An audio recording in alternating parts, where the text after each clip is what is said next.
Thank you. Welcome to this meeting of the Scrutiny Management Board. The agenda papers and other relevant information for this meeting are available for public viewing on the Herefordshire Council website. The Council is streaming this meeting live on the Herefordshire Council YouTube channel and also making a recording. And the recording will be available via the Council's website shortly after the meeting has concluded. Other attendees are permitted to film, photograph and record our public meetings, provided that it does not disrupt the business of the meeting. If you do not wish to be filmed or photographed, please identify yourself so that anyone who intends to record the meeting can be made aware. And I note the request from the public gallery. To ensure that recording quality is maintained, could I ask that members speak as clearly as possible and keep background noise to a minimum? And if you haven't done so already, please ensure that mobiles and other devices are turned to silent and that the speakers are muted on your laptops. We have some members of the board joining us today remotely, do we? No, we don't now. Okay, that's great. So we're all here in the room.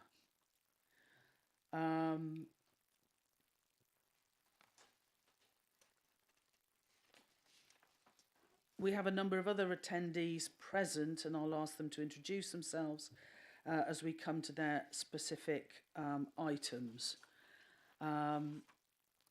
Moving to the numbered agenda items, apologies for absence. Have we received any apologies for absence? Yes, we have received apologies for absence. I'll read them out. Councillor Graham Biggs, Councillor Harry Bramer, Councillor Ellie Chowns, Councillor Peter Hamblin, Councillor Bob Matthews, Councillor Ivan Powell and Councillor Peter Stoddard. Okay, I think at this point, I'm glad to see we have the Leader of the Council with us. Welcome, Councillor Lester. Thank you for joining us. Scrutiny of the budget does require and has summoned, albeit by a very polite email, all Cabinet members to attend. It is disappointing that so many members of Cabinet have been unable to join us here today. This has been a long-standing item in the corporate diary, and I would like to request that Cabinet members who have not attended today do attend next week when we meet for the second half of this, in case we have to return to any of today's items in order to be able to question Cabinet members that are absent before the committee today. Do we have named substitutes for committee members who are absent? Yes, we have two named substitutes. Councillor Claire Davies is substituting for Councillor Bob Matthews. Councillor Steph Simmons is substituting for Councillor Ellie Chowns. Thank you. Do we have any? We don't have substitutes for all committee members absent? No. Okay, thank you. I will take that up with group leaders outside of this meeting. Declarations of interest. Do members of the committee have any declarations of interest in respect of items on the agenda? No. If any come to mind as we proceed with the meeting, please indicate and we'll deal with those then.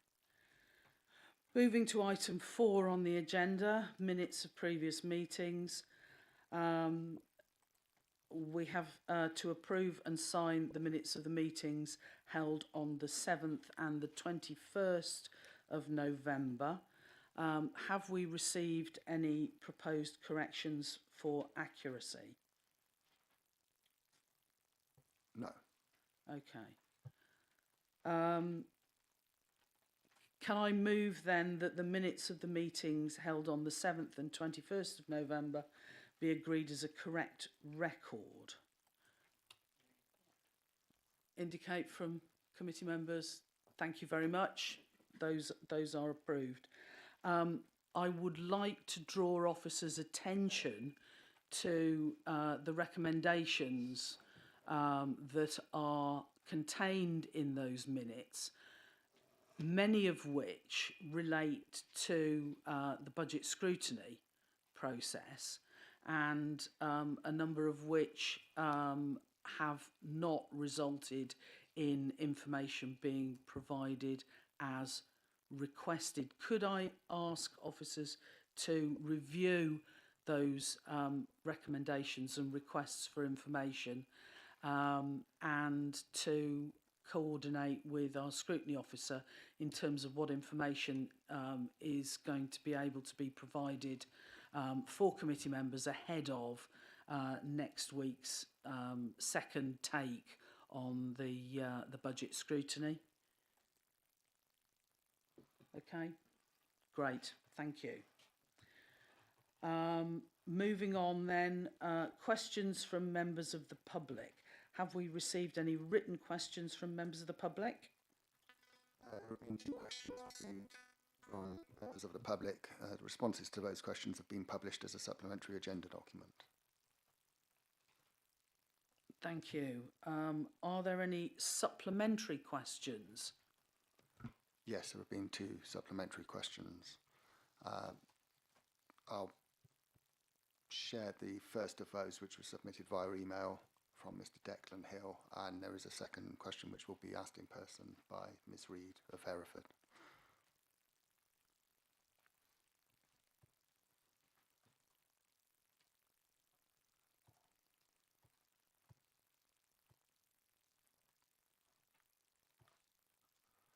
The supplementary question from Mr. Declan Hill reads, do bear with me.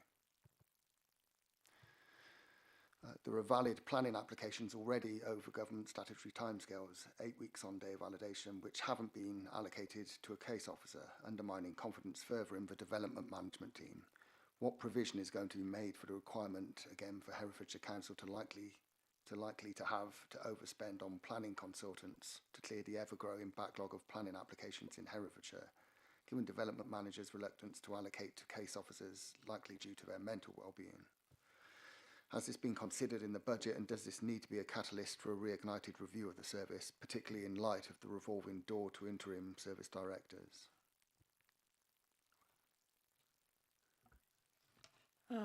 Councillor Swinglehurst, seeing as you're with us in the room, are you in a position to be able to give us an answer here? Thank you, Chair. It is important, I think, that caseloads of officers are controlled, and that therefore, because we've had vacancies, there's been a build-up of cases unallocated. There is a plan to deal with that, which is not currently a plan that would involve the sort of budgetary implications that the question is suggesting, but it's not finalised yet, so I can't share the detail. So I will leave the detail to that, to whatever the office feels is appropriate within a written response. But there is a plan for that. We also have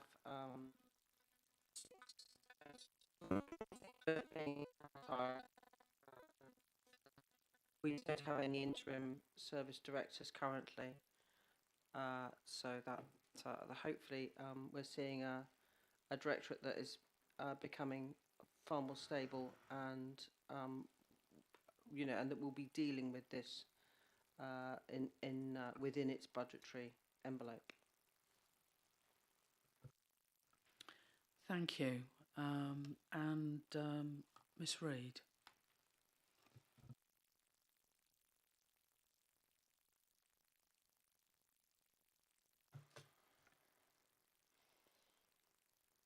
Can you hear me, please?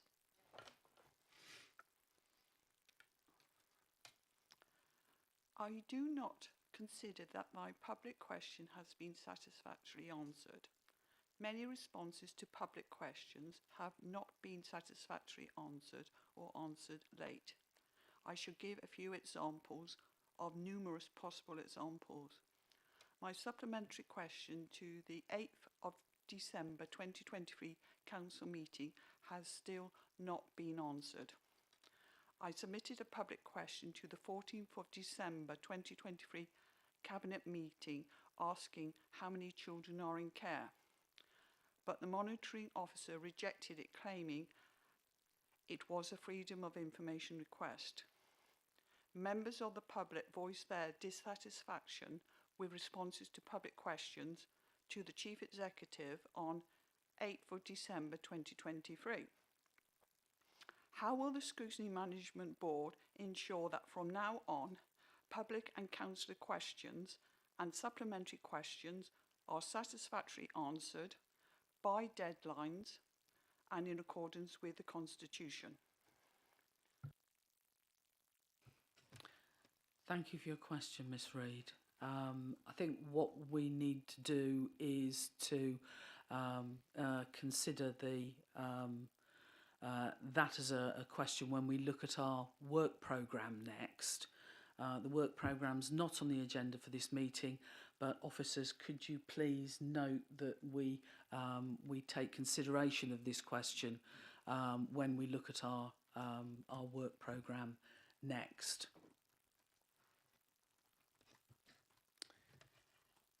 Thank you, and I'd like to thank Ms Reid and Mr Hill for their questions. It is always welcome when we receive questions from members of the public, and it's important that we do our best to try and answer them satisfactorily and within the timescales required. So we'll look into that. Thank you very much. We now move on to questions from members of the council. Have we received any written questions from any of the 53 members of this council? No questions received. Okay, thank you very much. In that case, we move on to the first substantive item of the agenda for this meeting. And we are seeking views of the Scrutiny Management Board on the budget proposals of this administration for 24-25. Now, in terms of how we'd like to manage this, and recognising that officers are very busy, what I'd like to do is to take scrutiny of each of the directorate's budgets in the sequence in which the appendices to the report on this agenda item are ordered. So health and well-being first, then children's, then E&E, and then corporate. Now, I recognise that there is an element of the capital programme which is also relevant to the plans that each directorate has. And although we will consider the capital programme as a separate item, I would encourage members to ask questions relevant to the directorate's capital programme while we have directors with us. And I am content that directors, once their area has been scrutinised, are free to leave and return to your many other duties. And thank you for being with us this morning. I had hoped that your cabinet members would be present to be able to be with us in the room for the full duration of the meeting. Leader, I think it may fall heavily upon your shoulders to cover the cabinet portfolio areas that are absent if for the remainder of the meeting. If you're content, well, whether or not you're content with that, I'm afraid. So if we can start off with the Health and Wellbeing Directorate, and if I could, for all of the directorate areas that we cover, please can I suggest that we start off with the director providing a very high level overview of key points for their directorate's budget, with reference to the supporting slides where that's appropriate, without going through the detail of the slides. We're taking those as having been read by committee members. But if you can be highlighting key points from your perspective, and then cabinet members taking questions relating to their responsibilities within each directorate, with support from the director as necessary. So, Hilary, if you can lead off for your directorate, please. Thank you for joining us. Thank you, Chair. So as you said, I'll take the slides as read. I think the main point that I would raise in relation to our budget for next year, and has certainly been seen in the budget this year, is the ongoing increasing demand and complexity, particularly in adult social care.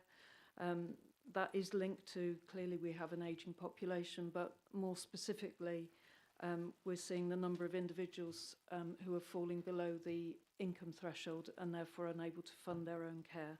That's linked to the impact of the cost of living and inflation increases, and is clearly having a knock-on, and we have seen that knock-on implication in the budget. There was a slide provided which set out the drivers for some of that demand.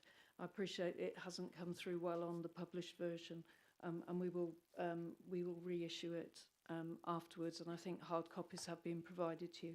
That's purely background, just giving some detail around where those demand pressures are coming from. The demand pressures that we're seeing represent the bulk of the pressures that we're seeing for next year. We have identified a number of mitigations for those, and clearly have a number of savings that we're putting forward to help towards those mitigations. All of those savings have been robustly tested.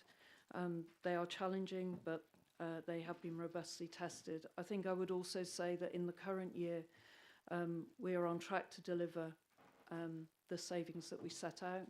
We have an ambitious transformation programme that we set out to deliver in the current financial year, and the outputs of that transformation will support the savings that we're proposing next year. So, for example, the extension of the shared lives scheme, which is offering more opportunities for people to remain or not go into residential provision or bedded provision, but to be in a home environment, which is what we'd all seek. The work that we've done on that this year will support the work that we're doing into next year. So we're seeing this as a continuum, not seeing it as individual things in isolation. I hope that's helpful, Chair. Happy to take any questions, or if anyone's got any particular queries, happy to respond to them. My voice holds. Thank you. Cabinet Member, is there anything that you'd like to add to that before we hand over to questions from committee members? Yes, I think as we sit at the moment, I fully believe that the proposals put forward by the Director for the savings that we can achieve in this Directorate are achievable. But as was seen in the previous year, you cannot ever foresee, particularly in adult social care, what is round the corner. It is one of the directorates where, unlike perhaps others where you can go in at an early stage and offer early help, it is demand driven. We sitting here today, not all of us, but a lot of us are older, and by the end of this financial year we will be even older, and we have no idea what will happen to any of us between now and the end of the financial year. And so therefore, with regards to the Directorate, at this moment in time, I am absolutely confident that as we sit here today, we can deliver the savings that we have put forward, but we obviously do not know what may come round the corner. COVID is still out there. COVID is still bringing forward people with long COVID, which is obviously going to be a demand on the service. As the director said, with inflation, more people are falling below. I'll shout. Requiring us to pick up the cost of their care, and whatever we do from a prevention point of view through public health, we can't insist that somebody eats more healthily, wears the right slippers so they don't fall over. We can advise, but we can't force them to do this. And so we will continue to work to prevent people falling at home, needing care services, but ultimately we cannot stop people getting older.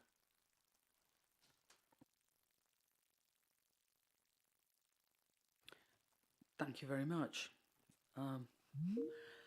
If I could pass across to Councillor Crockett to start off scrutiny as chair of the relevant scrutiny committee. Thank you. Chair.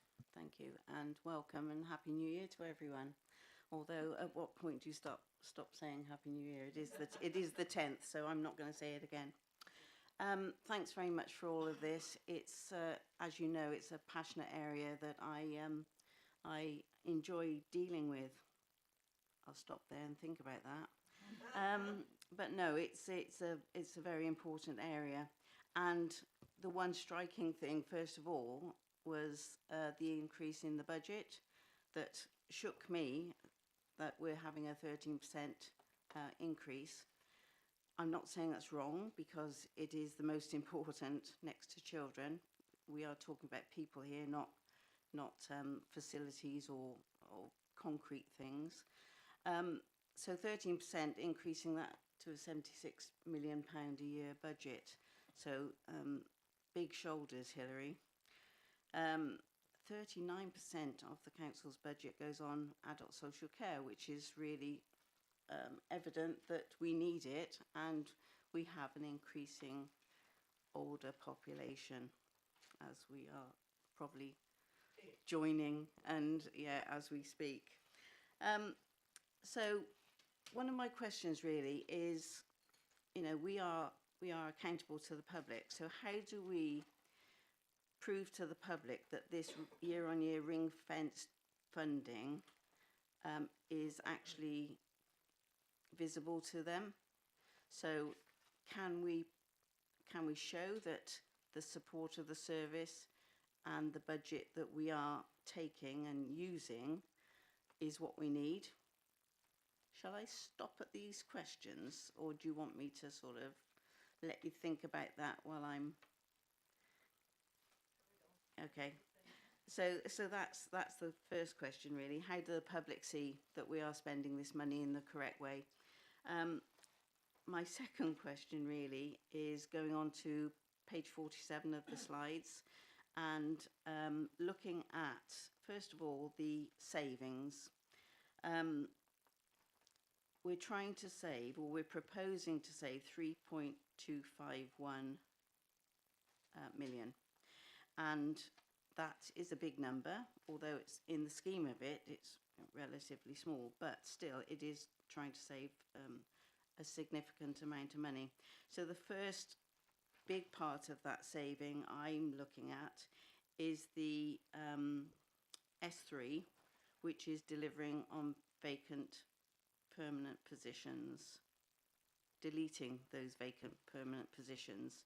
So a question really from me is, how many positions are £801,000, and what happens to all of those identified descriptions in those roles to those identified areas? So who's going to pick up on all of those things that we're taking out. We keep saying that we've got an increased demand, and yet we're needing or trying to reduce staffing.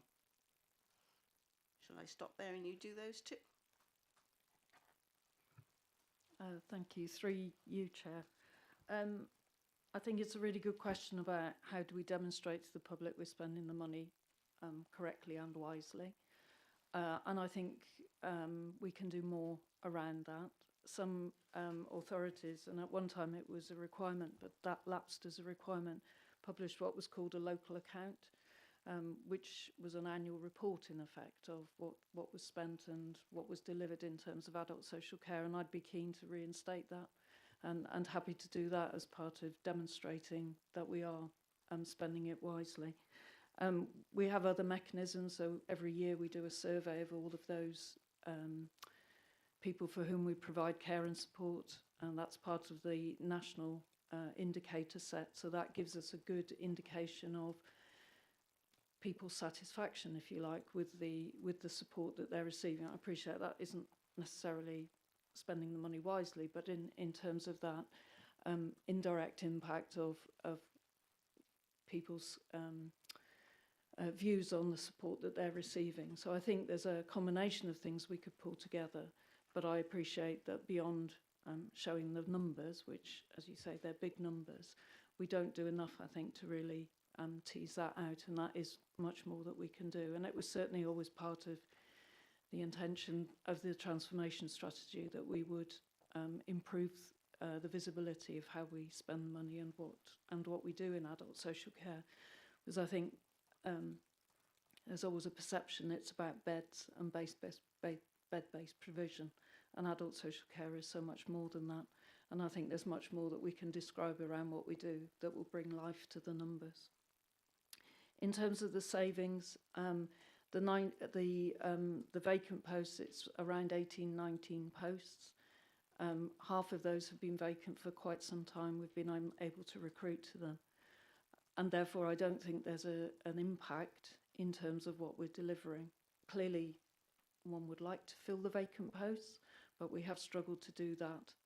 But we are still seeing, for example, in adult social care, average caseloads around 20, which I would expect to see, and obviously lower for newly qualified social workers. Our waiting lists are very low for assessment, which is another indicator for me of whether we are meeting demand. So in a lot of authorities, waiting lists are significantly high. Ours is around 50. People are waiting less than 14 days for an assessment. Clearly, I'd like there to be no waiting lists, but I think that's the world in which we live, and we're constantly triaging that. So if the risk increases, then clearly we... so I think for me, it's a managed way of doing this. I'm not, one doesn't ever like to ever want to be in a position of deleting vacant posts. But I think I don't believe, particularly given the length of time they've been vacant, it will cause a huge pressure overall on the service beyond the pressures that we're already seeing. I hope that helps. Yeah, thank you, Hilary. So I suppose because there is a historic element to this is why you're saying that you can achieve this in Q1. Is that right? Yeah, okay. So we've also talked about what the impact it would have on the rest of the staff. Have you had any feedback from the rest of the staff to say, we need more help, or we need more officers? Yes, I constantly get that. I think what we are looking at is, as part of the whole service review, is how can we organise work differently? Can we do things in different ways that helps relieve the pressure on officers?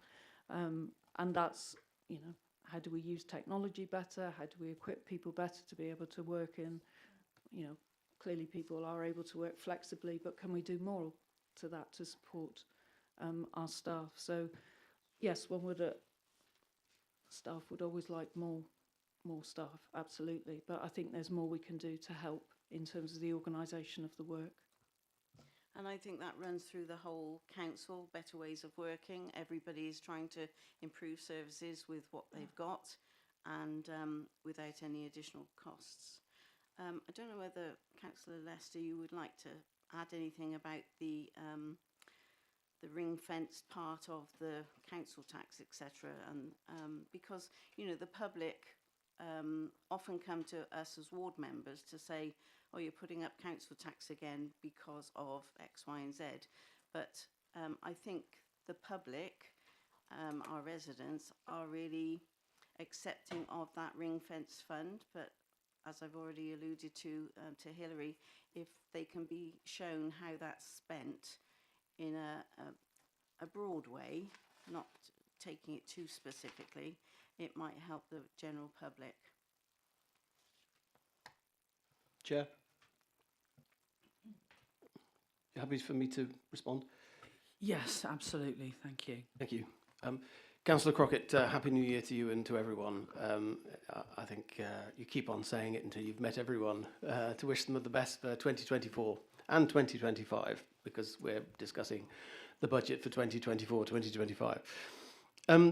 No, I think you've got the finger on the pulse there, Councillor Crockett, in we need to demonstrate that we're spending this money. And I think it's not for me to put words in anyone's mouth or suggest any recommendations, but I think you've got your first recommendation there, because you've heard the director talking about a local account, is that the phrase? And we've got out of the habit of doing that. And I think that, you know, if the committee are willing, then that would be one of the first recommendations, which is that we reinstate, I mean, I'm not putting words in your mouth, but reinstate that initiative so that it can be demonstrated where the expenditure is going and how the service is providing those services that we need. And also specifically because there's that extra ring-fenced amount of money, that just because it's ring-fenced, you know, we still need to provide that assurance that that money is going to the right to the right budget. So my response to you would be perhaps there could be a recommendation there to reinstate that initiative. Yeah, and I'm hoping that our officers are making note of that, because that would be one thing that I would recommend that we take forward. And on the other side of that, actually, I would like to thank you for taking up the Leaders newsletter again, because my parishes are really grateful to that. You know, that has been something we've been doing for a while now. So, yeah, giving more information to the public, our residents, our taxpayers, etc., I think is the way forward. We all know about communication is key. The second part of this is about transforming, and we're looking at the high cost of packages in adult social care. Are we already using this? We're trying to save £1 million over the next 4 years, which is 250 a year, and we're looking at those 2 and 3 person, not very many, hopefully, care packages that are needed. And we also have to appreciate that in the long term, we're trying to keep people in their own homes, in their as much as they can, contain their individuality and what they want. But £1 million, is that realistic?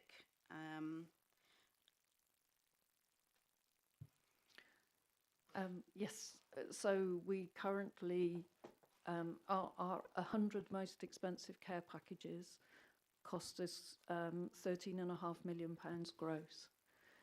So I think £1 million is not an unreasonable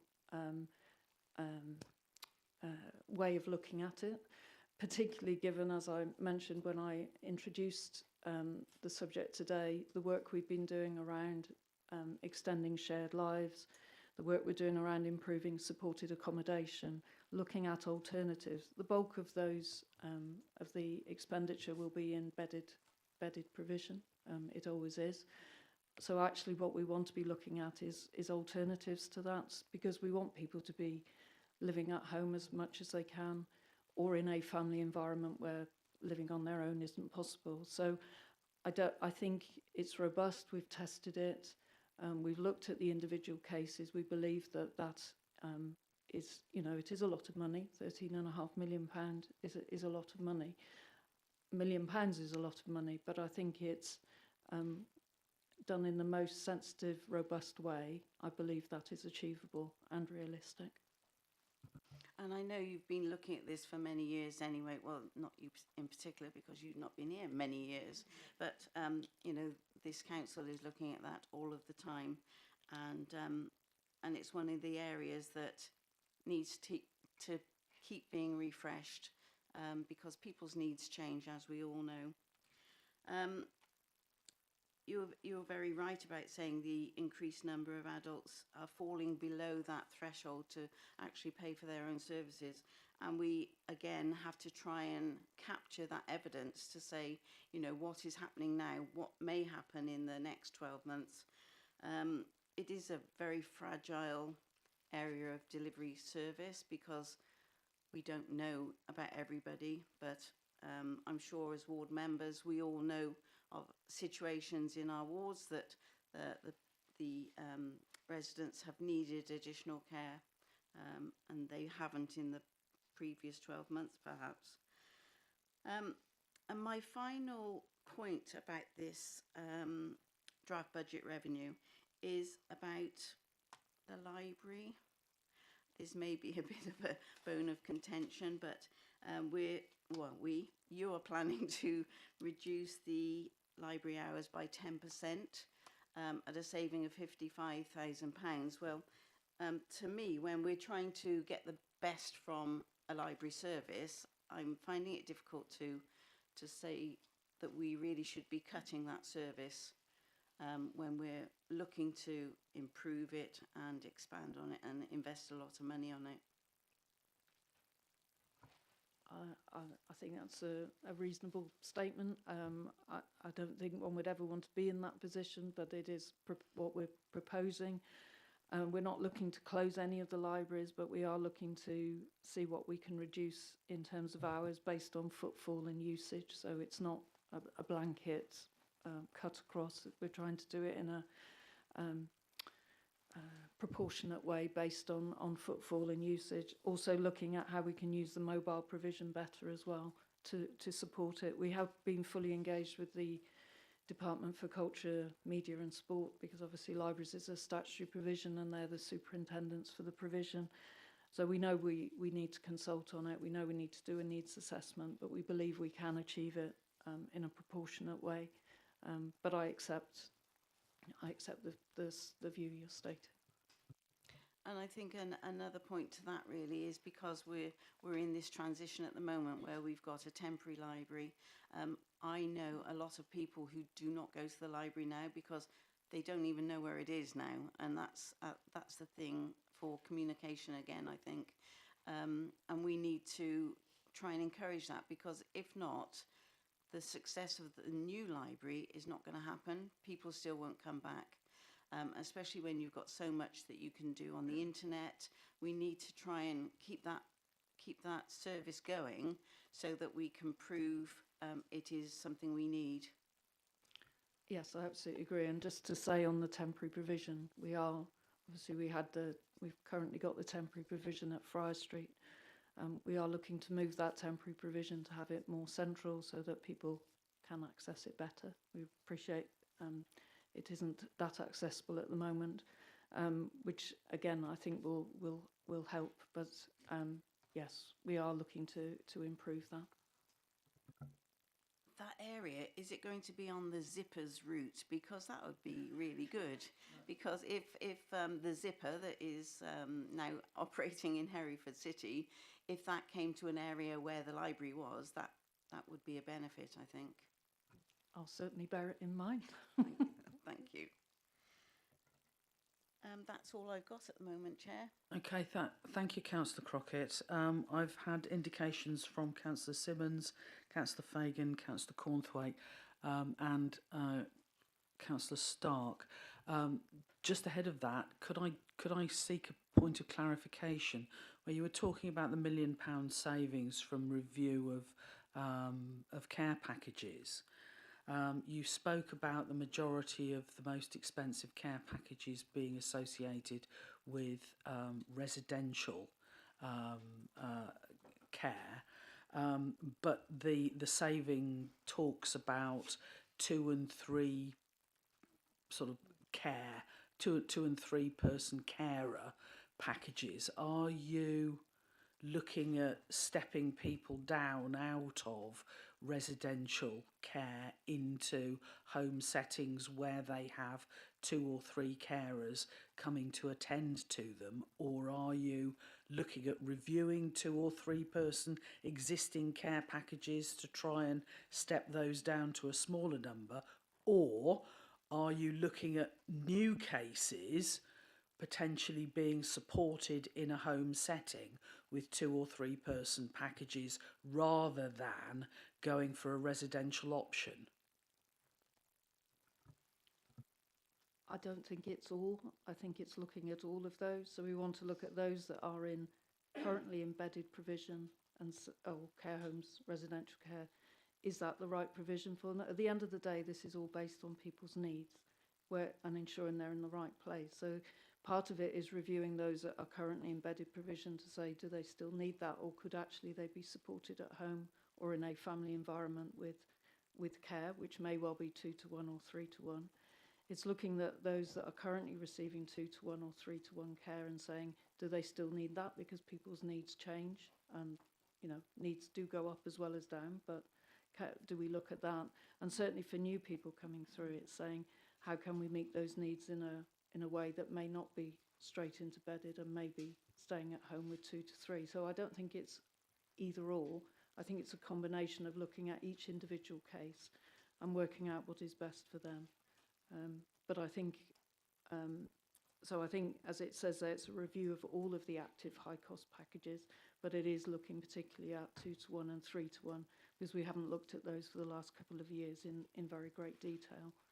So we particularly want to look at that. Okay, I'd just like to highlight, not that you're not already aware of it, of quite how risky that is, and 2 and 3-to-1 care packages are the ones that prevent people from coming into even more expensive residential care. So I think it's helpful to have had that clarification for the committee and also for the public to understand what that saving is all about. But the risk associated with getting that wrong is very impactful. Thank you for that clarification. Cabinet member, you want to come in there quickly? Yes, not specifically on that particular thing, but what the Councillor Crockett referred to with regards to people dropping below the threshold and us picking up their costs for residential care or home care. One of the difficulties there is that obviously some people, when they initially, in consultation quite often with their families, took a decision to go into residential care, which was quite expensive accommodation, probably more than the standard accommodation, but it was accommodation which they believed that they could afford. They may have sold their property or whatever, but they felt they could afford it. They've lived a lot longer than perhaps they initially anticipated they were going to do. They now dropped below the threshold, and we are in a situation where we are being required to pick up the cost of that care in a provision that is quite expensive. But we all know that even thinking about moving an elderly person who has lived in a particular care home perhaps for 10 or more years, so it's their home, moving them from there to somewhere which is cheaper ultimately could result in that person dying, which is something we would not want to do. So that is an added pressure to us that, and I think all of us in this room need to think about that as we go forward with our own lives and our own families, that this may happen to you, and what the impact of that is if you choose quite expensive care accommodation because that's what you can afford at the time you make the decision, but that might not always be the case. And I would not want to see us move somebody from an expensive care accommodation into something cheaper, because I know that the impact upon that upon the elderly person is huge, and quite often will result in that person deteriorating rapidly and dying. Can I just come back quickly on that? Well, that message to everybody is, you know, get the most expensive care package that you can, that you can go for while you're a self-funder, because the local authority will, continue to pick up the tab forever after. What are you doing in terms of, sort of mitigating the risk of that? Or, in terms of contracting with those service providers for really expensive residential accommodation? I think the answer is to speak is as we do now, is to have the dialogue with the family and the person concerned, to explain that what the situation would be if they they live if they go into a very expensive accommodation. I mean, we're not talking about large numbers of people, but there are a few that will do that, and we have to have that dialogue with them before they make that decision, that at some stage that they may drop below the threshold, and who knows going forward what the implications for that will be for the local authority. Are you saying that we have that dialogue with all self-funders at the moment?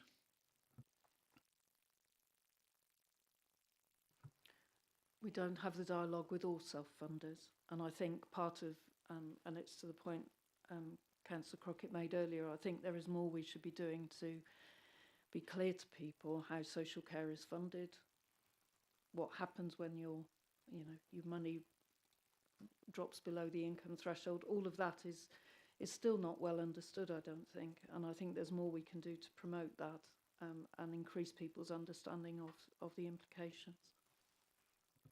Okay, while committee members ponder on that, Councillor Crockett, I'll come to you after we've gone through the list of councillors who've indicated for you to sweep up on. It's just really a comment regarding the funds. Can I just quickly say it's literally Okay, some quickly. information. So Quickly, please, because people. Yes, sorry. So basically, there are really big numbers involved in social care settings, and to be in a residential home, it can cost between £950 to £1,600 a week. So I know of one particular case. He's been in the care home for 10 years. He spent £1 million on his care so far. Luckily, he had property in London that he sold to do it.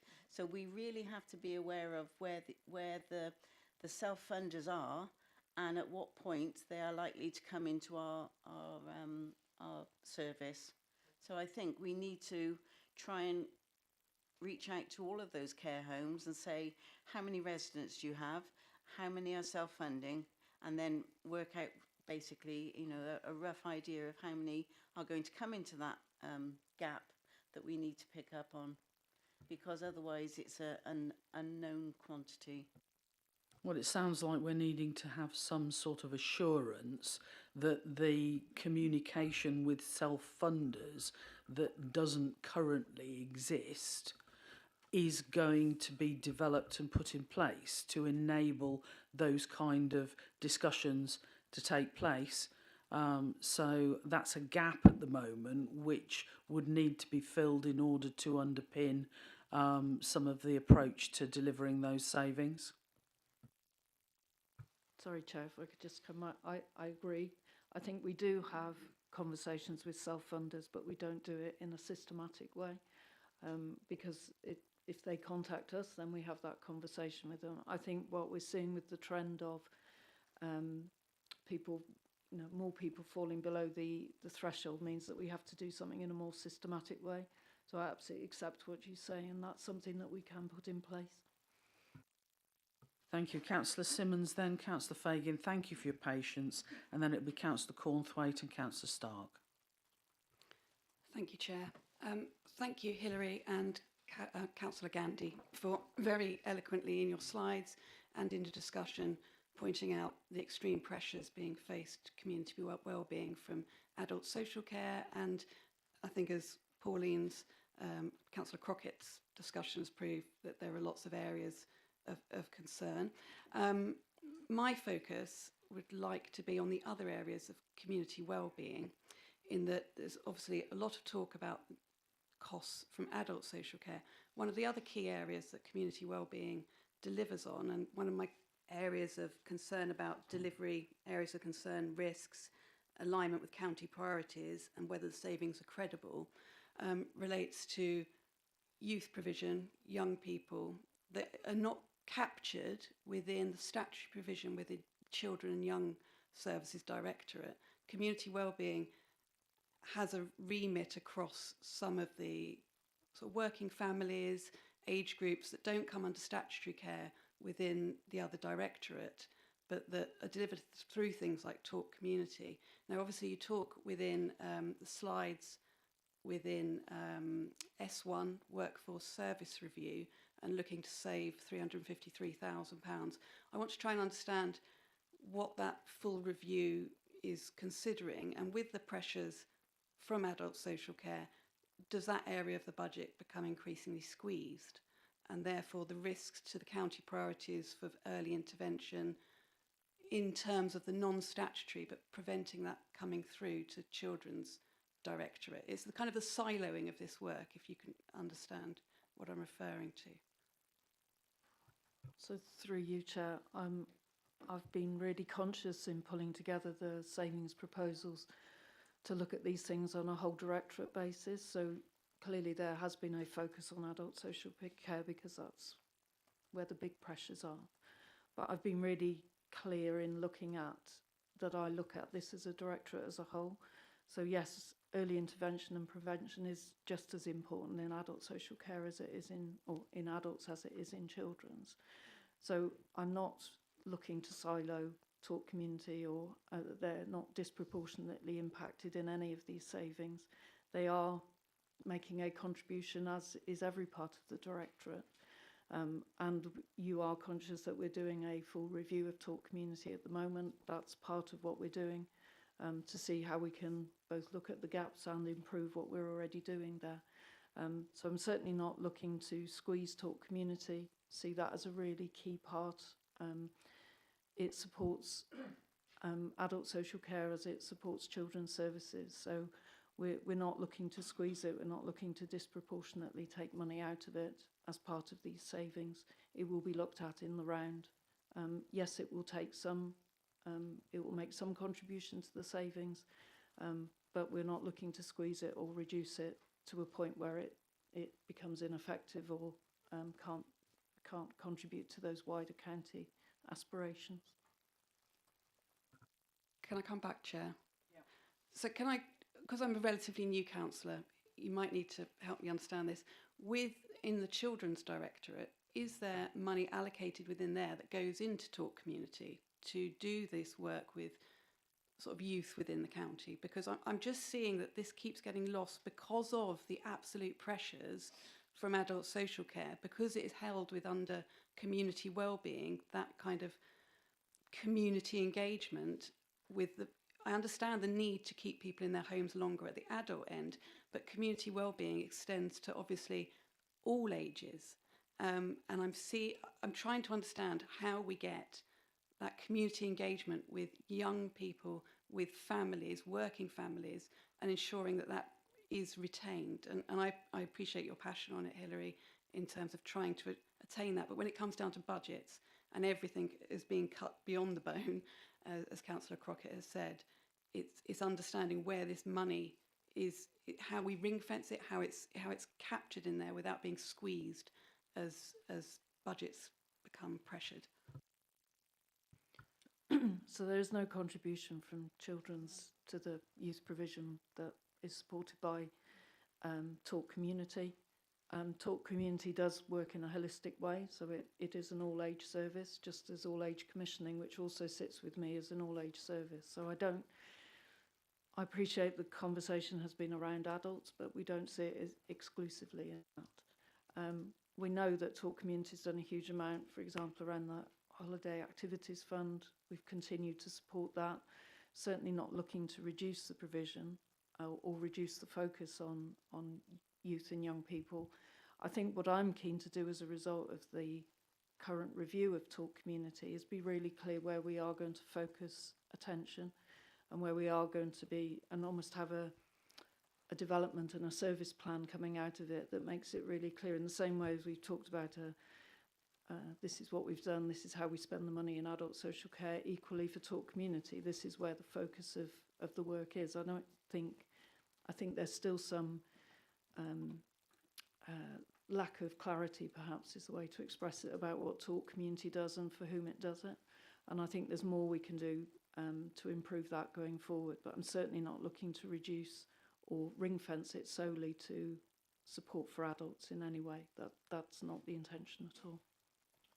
Okay, I mean, just following up on Councillor Simmons' points, there are a number of support services commissioned out of your directorate and public health that are addressing issues of addiction, alcohol abuse, domestic violence, etc., which impact on the home environments that then children experience, and our children's services and social workers have to deal with in terms of the impact on families and children in the home. So understanding that there continues to be an appropriate balance of investment being made in continuing and strengthening those services to address some of those environmental issues which are resulting in increased children coming into considered harm and potential care of the local authority is an important aspect of getting that working right across the two social care directorates. Vice Chair, and then so we'll go back to the councillor list.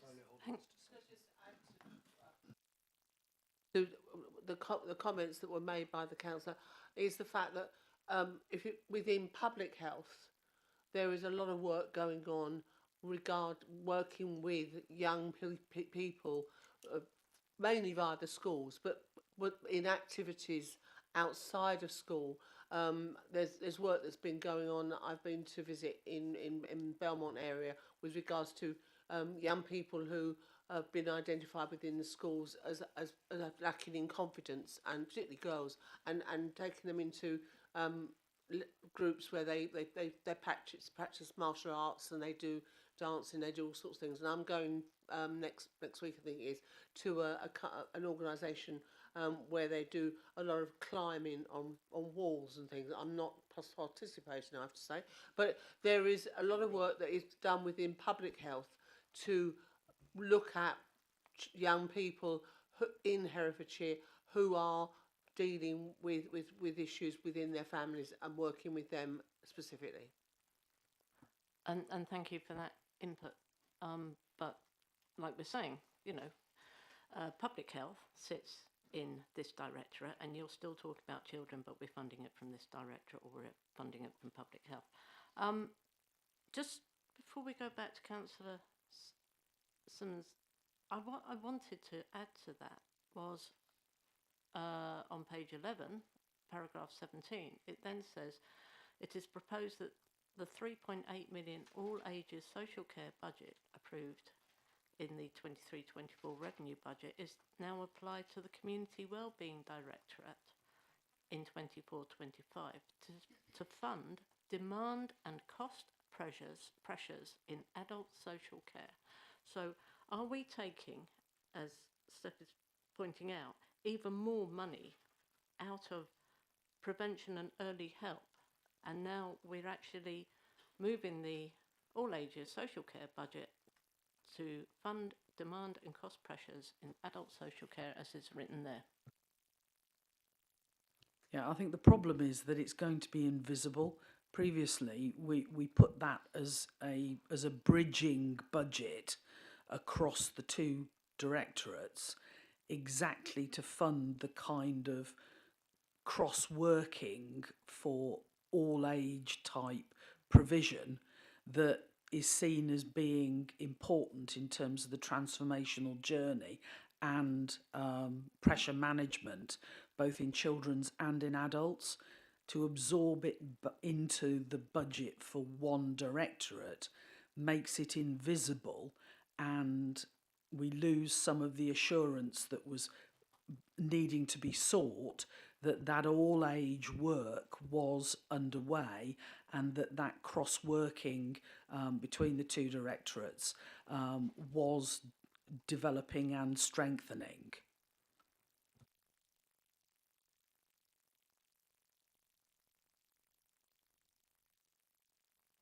So it's a concern that it's disappearing into one area. Councillor Simmons, you want to come back quickly? Very quickly, I think it just relates to S2, and as Councillor Crockett raised about the reduction in library opening hours, that will disproportionately affect young families and people without access to, internet, fast services, etc. I know lots of teenagers from the sixth form college who don't have sufficient space at the sixth form college to do their work. So there's lots of heading into town, and previously had the library facility that they could go and spend the day in, especially if they're coming in from rural areas for, classes throughout the day. That space is gone. There is no safe space for them in town. So further cutting library hours means that they don't have a safe space during the day to go that doesn't involve money, spending or sitting in a park. The college does not have sufficient space for all the number of pupils there. Thank you.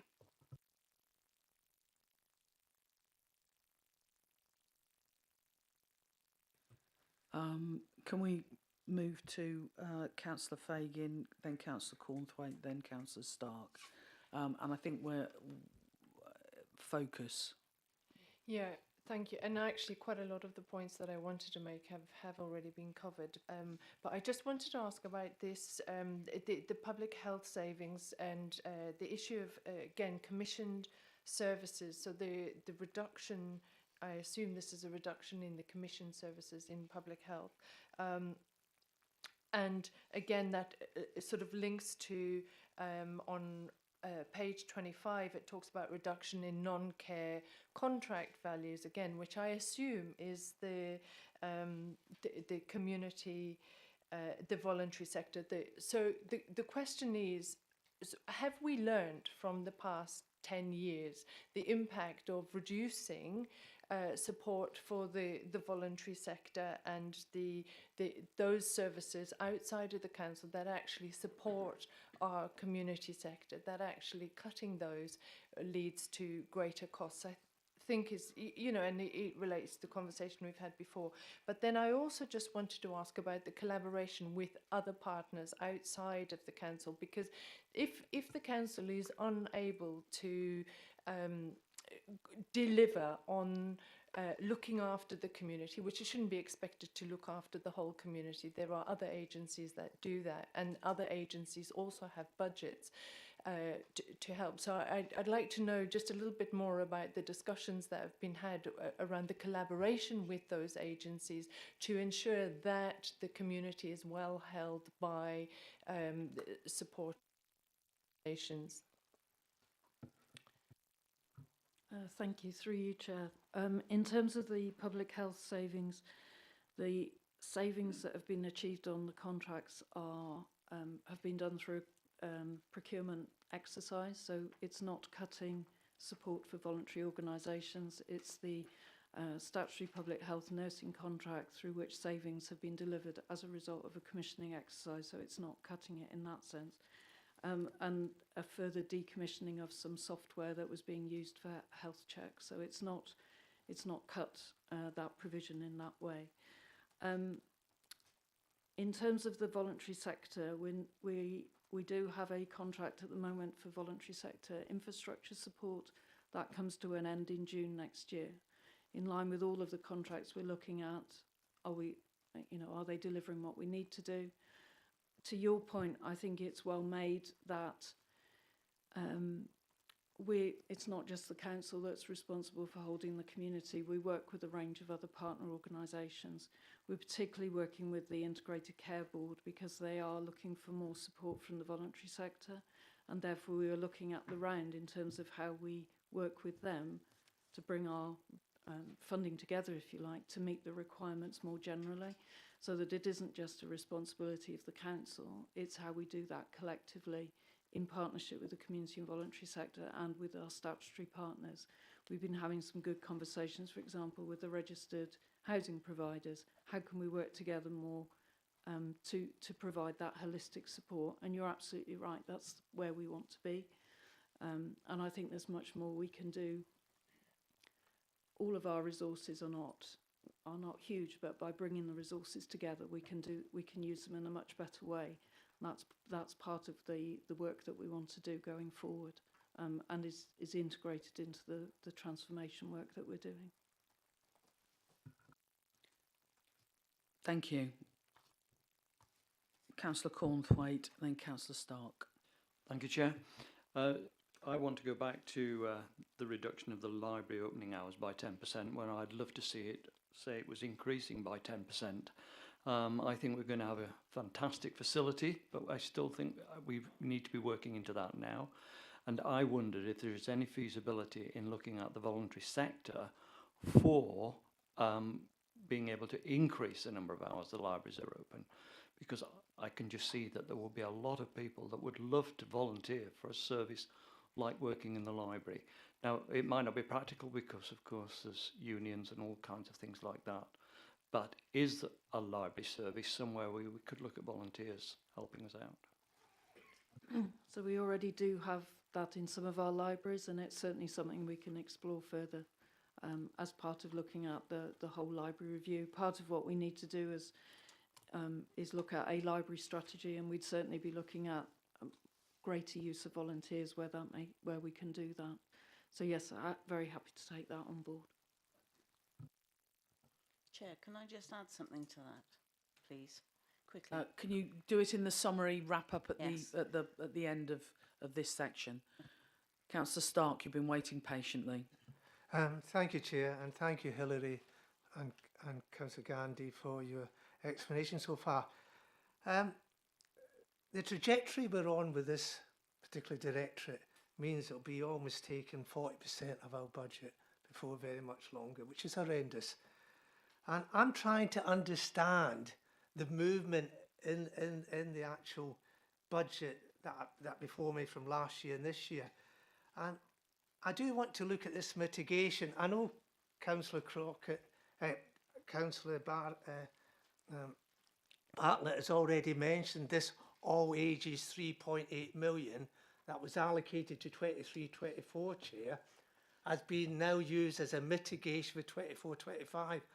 I cannot frankly get my head around that, I'm sorry. That money was allocated to be spent in 23-24. We have an overspend in 23-24. I can't see how that can be described as a mitigation, Chair. That's my first concern. Perhaps someone can explain to me why it is a mitigation, because it seems to me it's just taken something that should have been spent in 23-24 and means it hasn't been, and what have we not delivered for that, and just moved it to 24-25. That is an important point, Chair, because if that is not a mitigation, then this trajectory is being masked by that. We should be more concerned about what's happening in this directorate if that 3.8 million is a one-off that has to be set to one side. And we need to ask ourselves what we're going to do about this as a council. We keep being told that the statutory areas of this council is eating up more and more money every year. And I'll be returning to that when I look at the Economy and Environment Director allocation later on. But I need to understand, are we seeing a proper picture here of what is happening? Or is this 30% increase actually more? Because this 3.8 million should not be actually used as a mitigation. That's a worry, because if we continue this trajectory, and I know, Hilary, that there are pressures outside the council that we're not necessarily able to manage, such as inflation and everything else, then there's a serious threat to the whole council's budget here. And I'm just trying to flag that for the SMB, because I don't think we've touched upon it in the discussion so far. Thank you, Chair. Thank you, Councillor Stark. I think we might be bumping into a building to base issue in terms of the funding that was in last year's total budget and how that then gets apportioned against different directorates. But hopefully, either Mr. Lovegrove or Hilary, you can explain how the funding is being accounted for. I think it's different money for next year. It's not money that's being rolled forward, because as I understand it, the money that's in this year's budget is either not being spent or is being used to offset in-year pressures.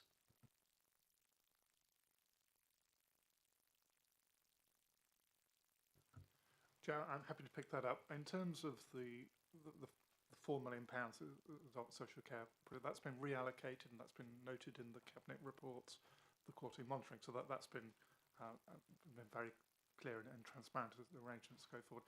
It is a recurring budget going forward into future years, so it's not a one-off. And what the proposal here is it will be used to deal with the pressures and the costs that are sitting in this directorate. So I think that happy to provide that clarification.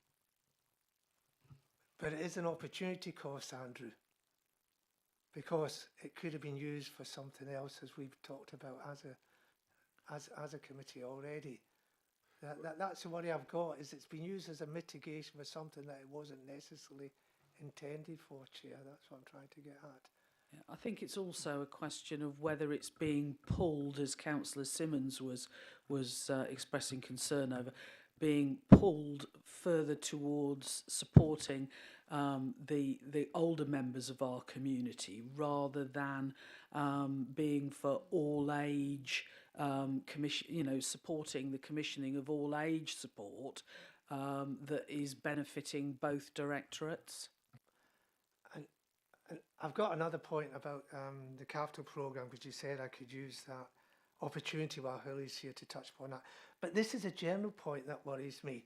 It's this reallocation of money from other areas to where the demands are that concerns me, because it must have an impact on service delivery at the end of the day. It will be a major concern when we talk about economy and environment.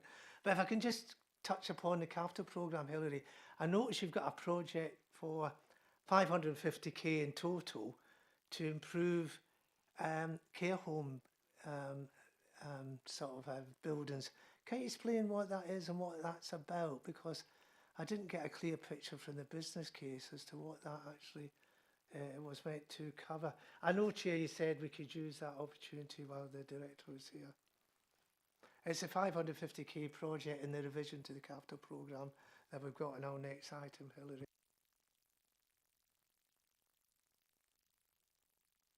It's in the report from Mr. Lovegrove.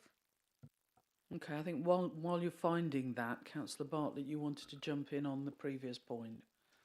I did, Chair. Thank you. And it's just following on from what you were saying, Councillor Stark, about this movement of this money. So clearly that money was funding services, and it was funding support services and funding delivery. If that money is being used for something else, what's happened to all of the services that were being supported by that money before it got moved sideways? And I understand, Hilary, that probably is very difficult because you're trying to do two things at the same time. But basically the question is, what was that funding? What work was that money funding or set to fund? And is that work still going to be funded, and is it still going to be going on? And if not, where is the risks assessment for that? I apologise, Councillor Bartlett, because I was a bit... are you referring to the all-age social care fund? So from memory, that was additional funding from the government for 2 years. It came in for last year. We set it aside as an all-ages social care fund. I think in this year it's funded some things, which certainly I know it's funded in a bit in adult social care, and I know in children's as well. So it hasn't funded business as usual in that sense. It was additional funding that came in for 2 years, I believe. It was came in for. I may be wrong. I'm getting an indication from Mr Lovegrove also for some clarification here. Chair, I was just going to suggest that we do have a meeting next week. You may want to make a recommendation from this meeting to ask for further clarity to be provided to that meeting. So I'm conscious of the time pressures today. I think Councillor Stark and others on the committee have made some really interesting points. So let's go away and come back with an update either for your next meeting or you put in your recommendations for the committee to make to cabinet. I think having some clarification around how the all-age money, was originally conceived to be used, and I have my recollection as to what the intention was for that when it was put in the budget, and that may or may not impact on whether a recommendation is made regarding whether that money remains visible as a separate line in the budget or not. Depending on what you come back with. So yes, please on that. Councillor Stark, yes, and whether it's recurrent or one-off, because I'm getting totally confused now by this discussion. If it is recurrent, then of course that is one concern that is actually addressed. But the other concern I want to ask Andrew to address is, why is it called a mitigation? Because it's not a mitigation, because it's clearly an opportunity being lost to provide services elsewhere. That's my concern as well, Chair. Thank you. Thank you. So if we can have some clarification on that, and if officers can make a record of that as a request. Thank you.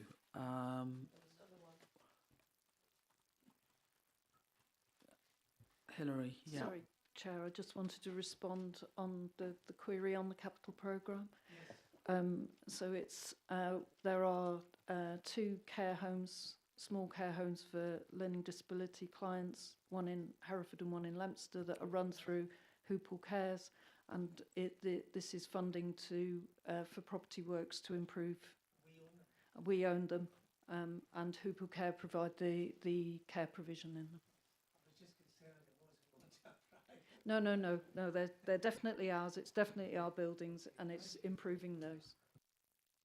Okay, I think what we need to do is to finish on adults at that point, and thank you,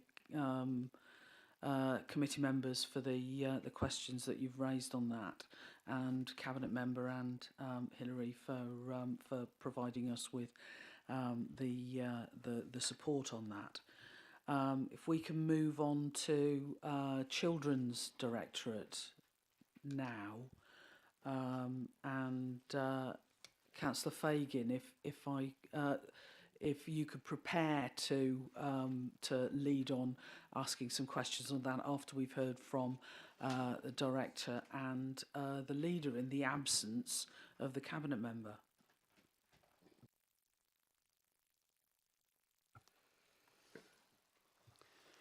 Good morning. So apologies from Councillor Powell, who's otherwise engaged this morning. So I'll take the slides as read and just summarise and introduce the content. So the service is, as you know, on an improvement journey, and whilst we would all like to see improvement at a faster pace, there are clear and recognised signs of improved performance, improving quality of practice, and slowly reducing levels of demand. Our improvement plan is to improve services from a very low base, reduce and manage demand, and then with a 3-year plan deliver a resilient and financially sustainable service. In a post-COVID era, we are seeing more families in need of help and support, increasing levels of need for children with special educational needs and or a disability, and more children living in poverty, as the increasing cost of living has an impact on families and on communities. The service is forecasting a very significant overspend this year, as are the children's services in neighbouring authorities due to demand and other pressures. It should be noted, of course, that all 151 councils with children's services responsibilities overspent on their children's budgets in 21-22.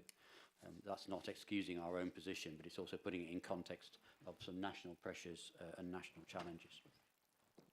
The proposed budget includes a significant increase in 24-25, together with a 3-year plan to return to a reduced base budget at a sustainable level by 26-27. Savings proposals for the year are proposed, and we have been rigorously tested by service leaders and finance colleagues.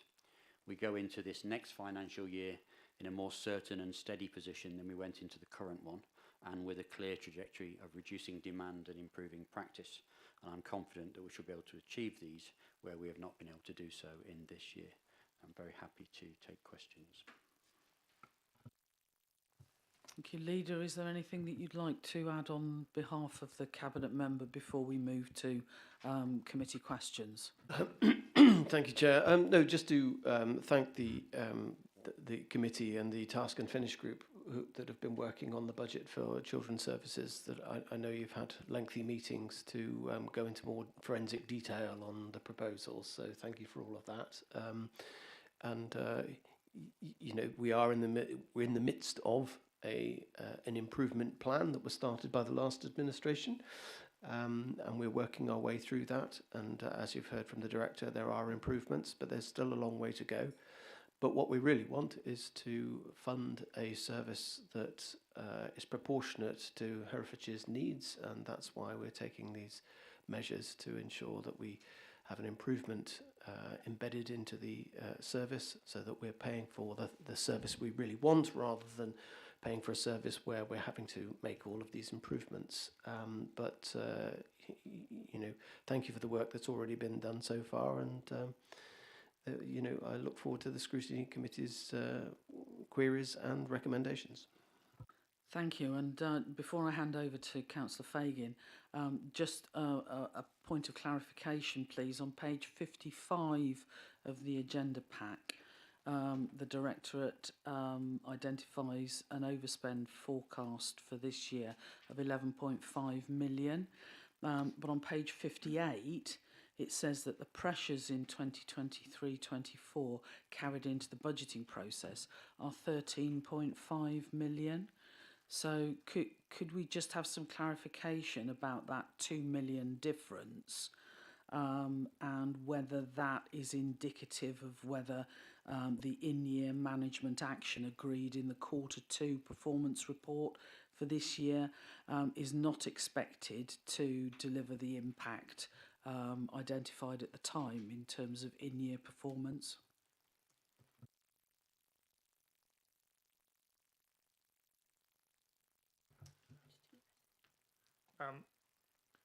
Chair, the forecast number that's on slide 55, so the 11.5 million, that's the forecast at Q2. That had pressures of 13.5 million, as we said in slide 55, 58 it is. But there were 2 million of mitigations that were reported at Q2. That's the difference for the difference. So we can circulate for the committee the Q2 report that went to Cabinet to explain that, to bring that clarity. But are you therefore saying that the mitigating actions in year will not have a sustained effect on those pressures? Because you're carrying 13.5 million of pressures into the budgeting process? They may well do. We're being prudent in these arrangements, so we're working on that assumption that the pressures reported of 13.5.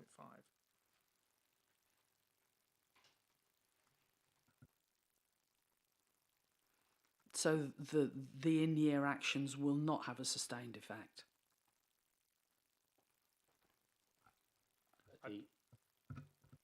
There are a whole raft of in-year actions at the moment, and also our staffing profile is very different now than it was at the end of last year. So it's hard to, I don't believe we can generalise in that way. There's a lot of things that we are doing at the moment that will absolutely have an effect in next year, in terms of the profile of our workforce, for example, that is locum, the shrinking size of the workforce overall because demand is increasing. They will all have a positive impact on reducing pressures in next year. I'm just trying to understand whether the pressures that are being carried into the budget are artificially inflated, whether they are real, and whether there is a £2 million gap somewhere.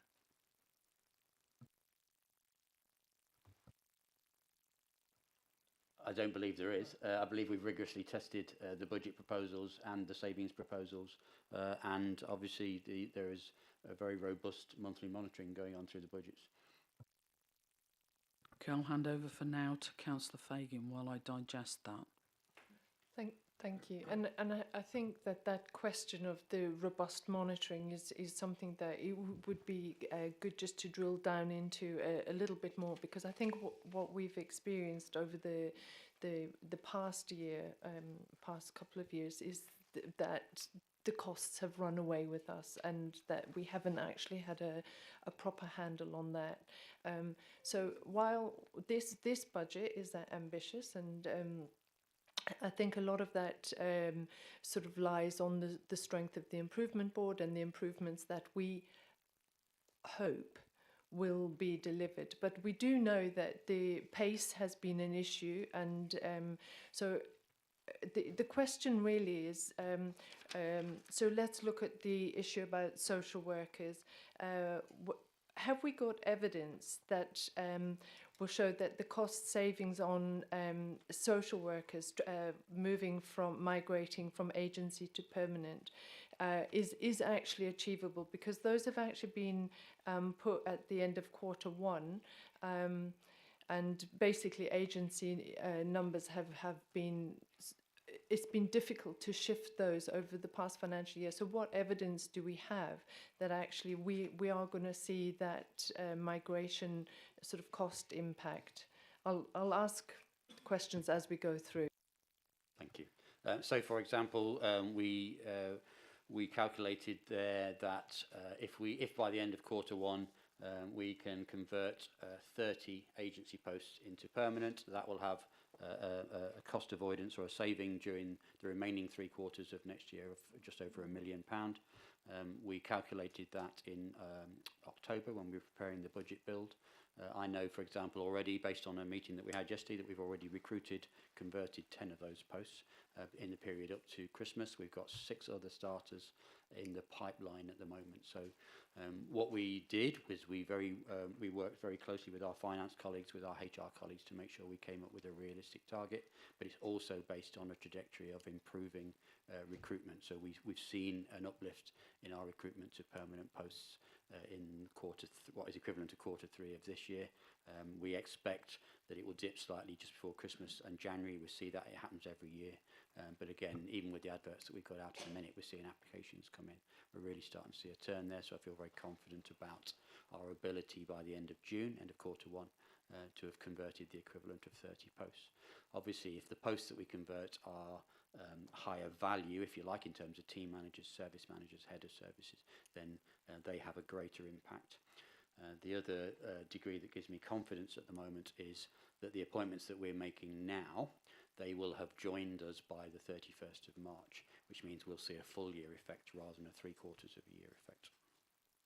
Okay, thank you. And I think, you know, again, this comes back to the confidence, and it's great to see that you have confidence in the service. But just in terms of the key financial risks on page 18, the risk of not delivering the required improvements, and it's put in there as a low risk with a medium impact. And I'm just questioning that, because based on the experience that we've had, I mean, actually that seemed to me almost a medium to high risk if we look back, with a very high impact. And if we don't actually have these risks, you know, if we don't give them the due consideration, we really sort of run the risk of overspending. And it comes back to the question about the monitoring. If you can just actually clarify how monitoring is going to be improved so that we don't end up in a runaway position. So it's low risk and medium impact because we have a tried and tested improvement plan, we have an established improvement board, we have an improvement partner, and all of that is surrounded by confidence from the DFE and from Ofsted that we are making improvements. Of course, there is a narrative that everybody, including myself, would like to see improvement faster than we're managing at the minute, but that's also driven and affected by external factors. If we didn't have an improvement plan, and we didn't have a clear trajectory, then the risk would be considerably higher that we wouldn't achieve improvement. In terms of budget monitoring, it was agreed through the corporate leadership team that Children's Services would benefit from some additional capacity in terms of some additional management capacity from the finance team to help us build our 3-year plan, but also build our monitoring processes. So, for example, myself and the finance team, we meet every week. We look at the high-level budget and we look at some of the kind of the policy changes or interventions that we're making at the minute to drive down our costs and also to deliver improvements. We have a well-established panel that looks at high-cost placements, for example, for children who are living in perhaps residential homes that cost quite a lot of money per week.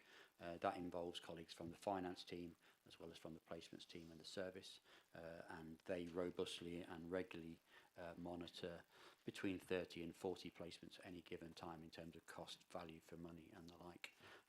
We've also apply considerable rigour to our recruitment of temporary staff, interim or agency staff. That's been improved in this last year, particularly compared to last year, by an agreed data and share and the way that the finance team, HR, our recruitment team and the service all work together to look at that and again come together as a panel. So I think in terms of monitoring, service directors, they meet with their relevant accountants each month as well. When we see the draft outturn report, we're building additional reports down to team level for this year, so that team managers and service managers can have a better ownership and sight of their budgets, where in the past it's probably been held much more ahead of service and service director level. So I think hopefully that gives you some insight into the amount of budget monitoring that goes on at the moment. Yeah, thank you. I mean, that is, it certainly sounds like it's going to be an improvement on last year, and obviously developing on kind of our experience of where it's going wrong. I think one of the key issues also is the issue of moving children from high cost placements. Now, in the documentation, it looks like there'll be a move towards greater reunification with families, and obviously moving children out of high cost placements, families are going to need a lot of additional support. So it's just trying to see where the allocation of funding is to support those children moving out of high cost placements, how families are being supported. I did note that there is an underspend in terms of work with families, which is from this financial year, I think it was £200,000, and just trying to understand where the role of families actually has an impact on the budgets, where we're putting in the support for those families to make sure that the migration out of high cost units is more sustainable. And linked to that also is the issue of the public health sort of, this is obviously more to do with early help and early intervention, but there is a public health ring fence grant to supply early help, which I'm not entirely sure that is marked as a mitigation. Where has that sort of moved to? Just trying to put the pieces of the puzzle together in terms of how these things fit together. So there is a lot of progress being made on reunification at the moment. So the vast majority of the children in our care their legal status is a full care order, so it's an order granted by the courts. So we're working with families and CAFCAS and the courts to rescind care orders where that's appropriate and the right plan for children and where circumstances have changed. We've already progressed successfully a number of those between summer last year and Christmas, where we've got around about another 15 in the pipeline at the moment. And then we've got work ongoing where we've expanded our resources to increase the number of special guardianship orders and the like. So this is where children either return to their families through rescinding care orders or achieve permanence through a special guardianship order, so they're no longer then looked after by us, and that's a better outcome for children. So we are seeing a reduction in the numbers of children coming into our care. There are fewer Herefordshire children in our care now than there were a year ago, but of course you will have noticed as well that we've seen an increase in the numbers of unaccompanied asylum seeking children that we provide support to. So that skews the numbers somewhat, which appear to plateau on the basis of that. We have rigorous processes in place to make sure we manage those high cost placements that you mentioned, and then try to step down children and young people either into better value, lower cost, less supervision type placements as their needs are being met, and ideally going forward more and more children who are in our care for their needs to be met and their homes to be provided through family type placements. So for example, in-house foster care and the like. So we're working with our fostering service to increase the support available to them and also to increase the number of foster carers over the next 2 and 3 years. So some of the investment and shift in finance that we're seeing is on supporting our foster carers, foster service, as well as developing the services such as the ECHO team and family group conference and the like to try to reduce the numbers of children coming into care and then successfully reunify other families. So although you don't see it on a budget line necessarily there, we've moved some of the resources. And you mentioned a very modest underspend in one area. Of course, that's lost in the picture of the much wider overspend in the service at the moment. But as part of our budget build for next year, we're looking at where the money needs to be and where it will have the most impact and best value. In terms of early help support and mitigation, of course, part of the role of public health is to support universal health services, health initiatives and the development of early help services. Historically, the early help grant and early help budget has part funded some of our early help services. What you see in next year, certainly as a non-recurrent element, is investment in the service for next year, or additional investment in the service from the public health grant. Thank you. So is that what is giving you the evidence that there will be a reduced demand to enable 14 social worker posts to be deleted by 31st March 2025? What is the evidence behind that statement?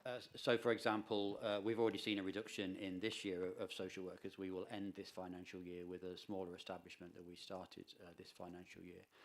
In the year, we've seen a reduction of around about 1,000 open cases when we started this financial year and where we expect to finish this. So again, you know, we've, with the finance team and others, we've, I think there's the phrase the finance team often uses, kick the tyres. We've rigorously kicked the tyres on each of our savings proposals so that we can make sure we come to you today and in this paper with savings proposals that we're absolutely confident about. We know that we have reduced our caseloads and demand over this last year. There's evidence and data for that, and we know what the trajectory is for next year at this point. So we've made sure we build in some contingencies in that process. But I'm absolutely confident that through the work that we're doing now, that's having an effect and will have an effect, that we'll be able to reduce our social work establishment in next year, because that's the direction of travel we're already on. Okay, thank you. Just the last question that I have about this is the special educational needs transport costs, which again are an element that we saw sort of spiral sort of pretty wildly in the last financial year. So do we know what our SEN transport costs are likely to be, given that school places have already been issued? We should have an understanding of the needs of that, and also can you just sort of go through some of the mitigation in terms of those costs, please? So locally and nationally, we've seen a significant rise in demand for education, health and care plans, particularly since COVID, and that challenges most local authority areas at this point. Locally, our costs spiralled over the last 2 years, particularly because of other factors, not just the numbers of children and families requesting education, health and care plans, but also our transport arrangements in Herefordshire. So during and immediately after COVID, a number of transport providers, businesses, whether they be taxi companies or others, have left the market. That was an opportunity for them to retire or otherwise leave the market. So there's been a significant reduction in available capacity to transport children to school. Obviously, as the educational health and care plans demand has increased, we've seen more children going out of county as well, which adds an additional pressure.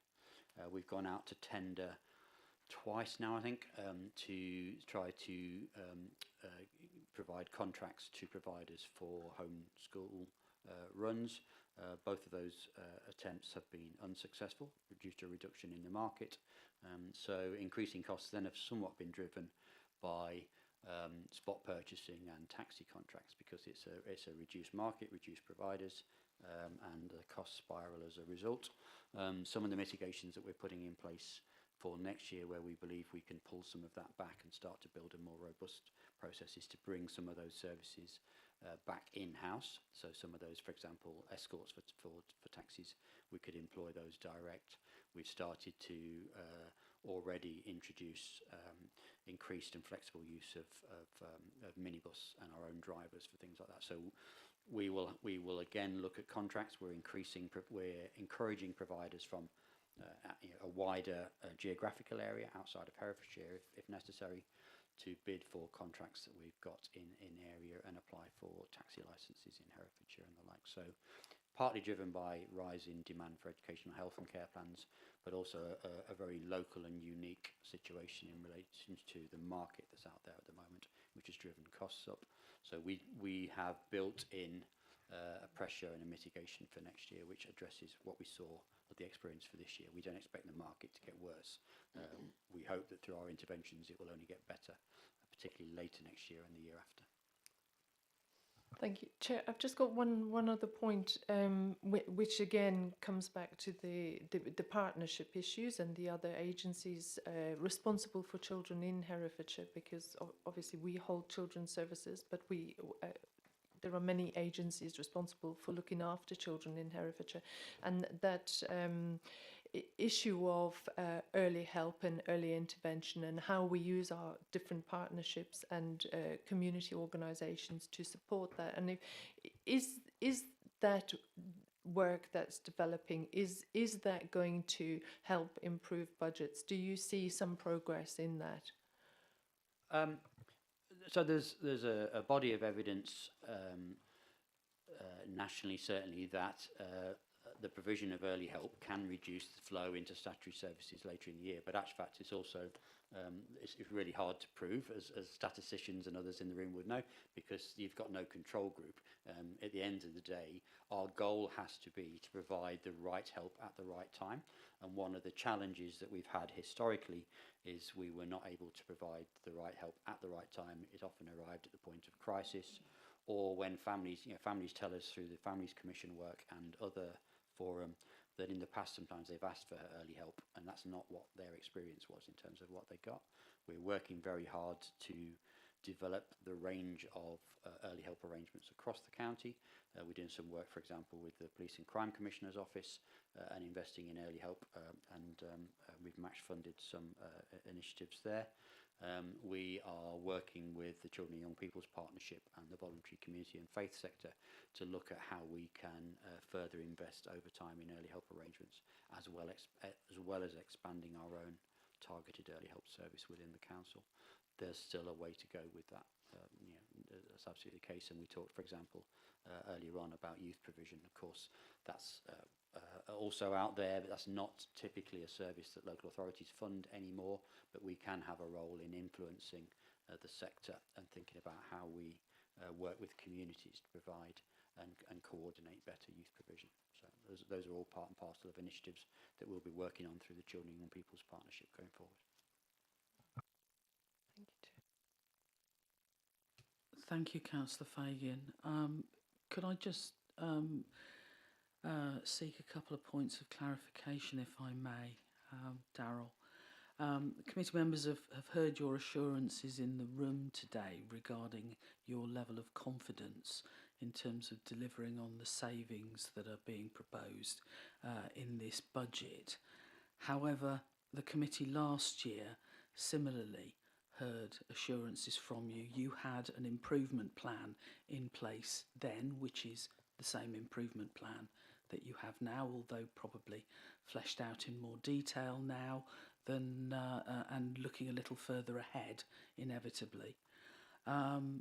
We've had a task and finish group on the go, which the leader has mentioned, and members of that task and finish group have had sight, and thank you for it, of the monthly reports that are provided by your directorate to the cabinet member and to cabinet.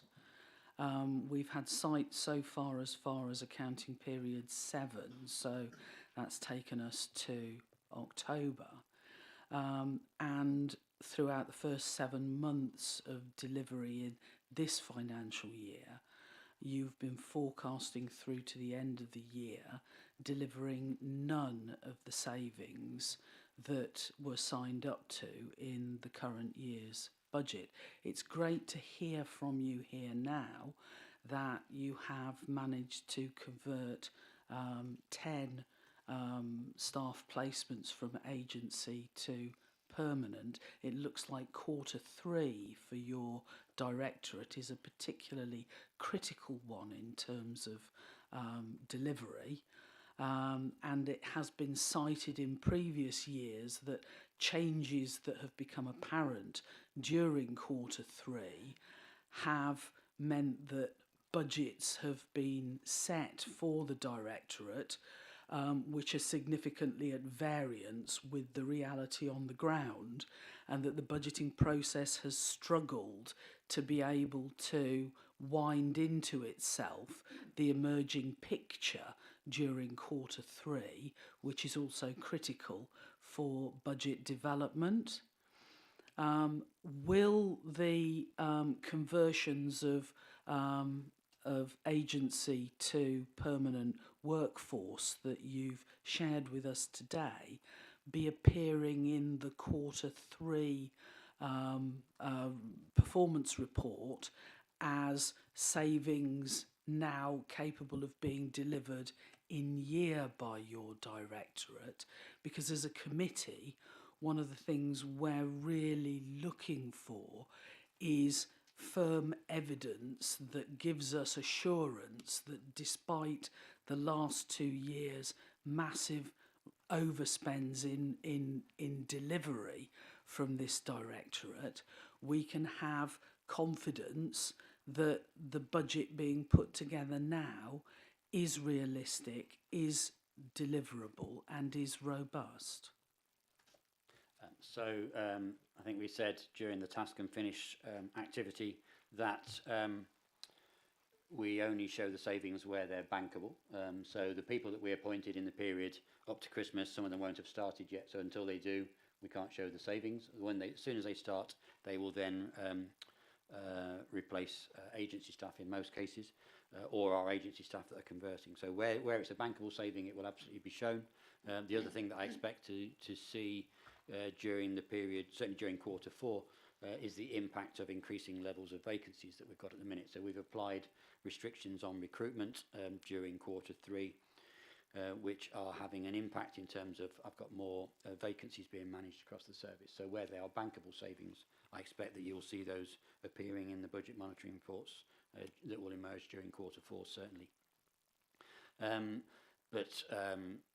Some of those appointments were there were appointments being made in the period up to Christmas, so they're not bankable savings yet. In relation to the savings last year, obviously those assurances came from myself and senior leaders as well as from Cabinet. I think the plan was absolutely credible last year, but it was also, if you remember from the conversations that we had and others in the room, it was heavily caveated with a whole load of risks. At that time, it was a new improvement plan. It was one that was produced in the aftermath of the ILACS inspection in the summer last year, or the year before now, and was just published and shared with Ofsted. We were also, the risks at that time were about the challenges in recruitment, and at that point we also hadn't seen a start of the downturn in levels of demand excuse me, as I introduced this item or this paper for children's services, I mentioned that we've absolutely got a track record and a trajectory of reducing demand in this year, excuse me, and of improvement. So I absolutely stand by the statement I made at the beginning of this item that about feeling much more confident, and there are fewer caveats and risks applied to our savings proposals for next year, because we've got that track record, we've got that different relationship with our data and with our colleagues across the service, and we've learned from last year, and where we were cautiously optimistic, we've made sure we've applied absolute rigour and a measured approach to the savings proposals that we put forward. Okay, I hear what you say. However, the risks that you've identified in the budget pack here, in terms of the areas that they cover, are very similar to the risks that were flagged last year and are now being used as the reason why things haven't panned out the way they were, planned to be delivered when we were at this point last year? Absolutely. I think I'd face more questions if it was different or no risks.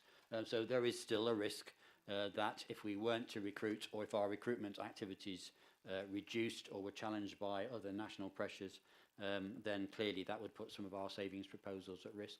If something happens, typically on the national arena, for example, so if, for example, whenever there's a particularly tragic and sad case, perhaps of a child death on the national arena, that can have an impact on demand and referrals for all children's services across the country, as we've seen in recent years. So those risks remain the same by and large. In terms of where we are now and where we were this time last year, we are in much greater control ourselves of how we manage those risks and what systems and processes we've got in place to mitigate those. Again, the size of our workforce is smaller than it was on the 1st of April this year. It will be smaller again as we go through next year. So whilst the risk about recruitment remains, the impact and scope shrinks, as does our workforce and as does demand.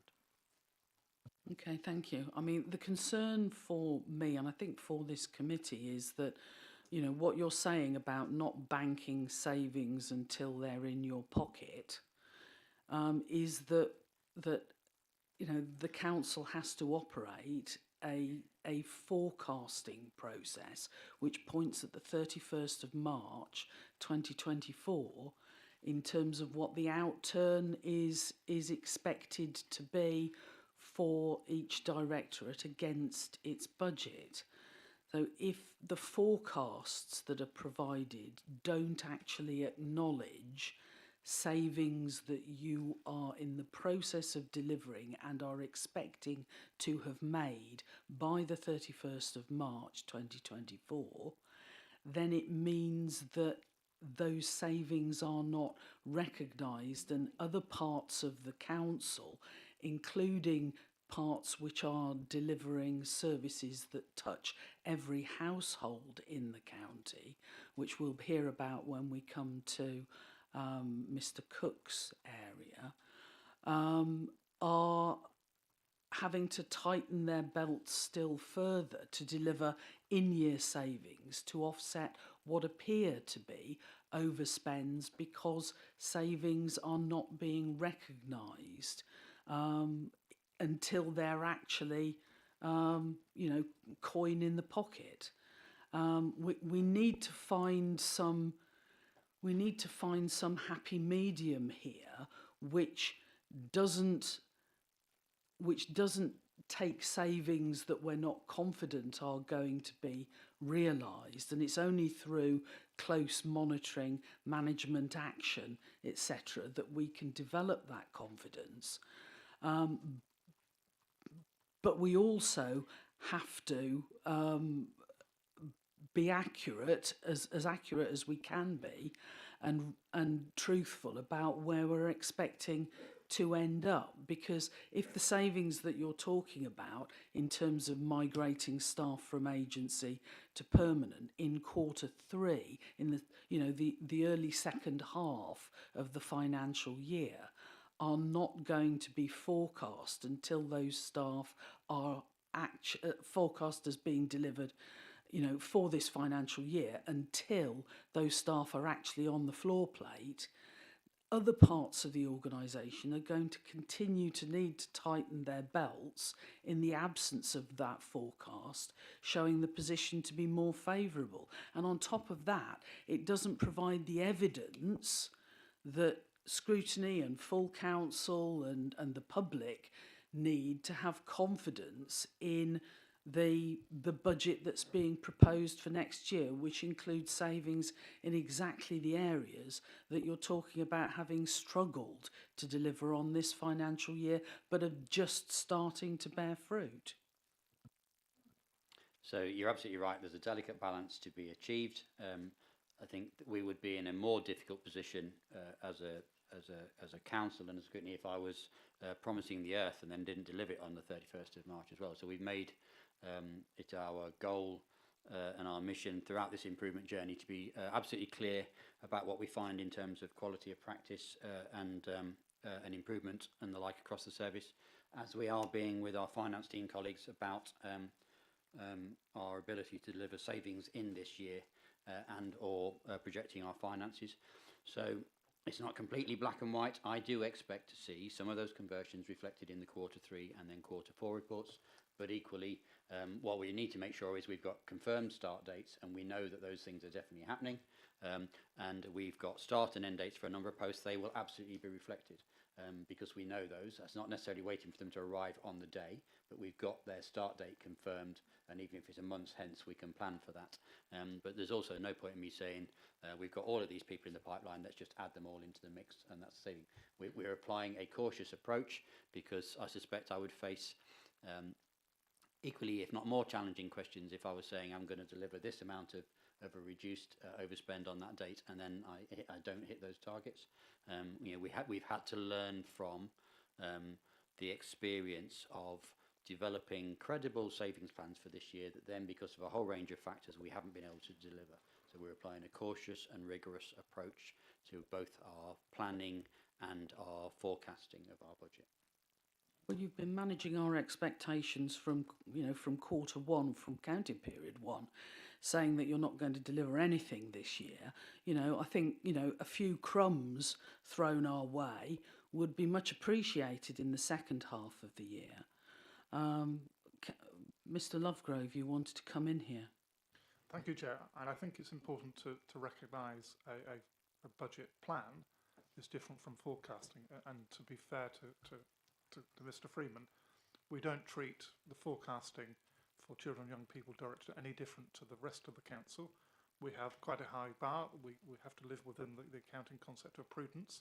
So we need to make sure we don't promise things or say things are going to happen when we're not sure that that's a very strong likelihood they're happening. So, for Mr. Freeman has pointed out, we're only recognising savings and changes when we've passed that point of it being very probable and very likely, so the prudence test.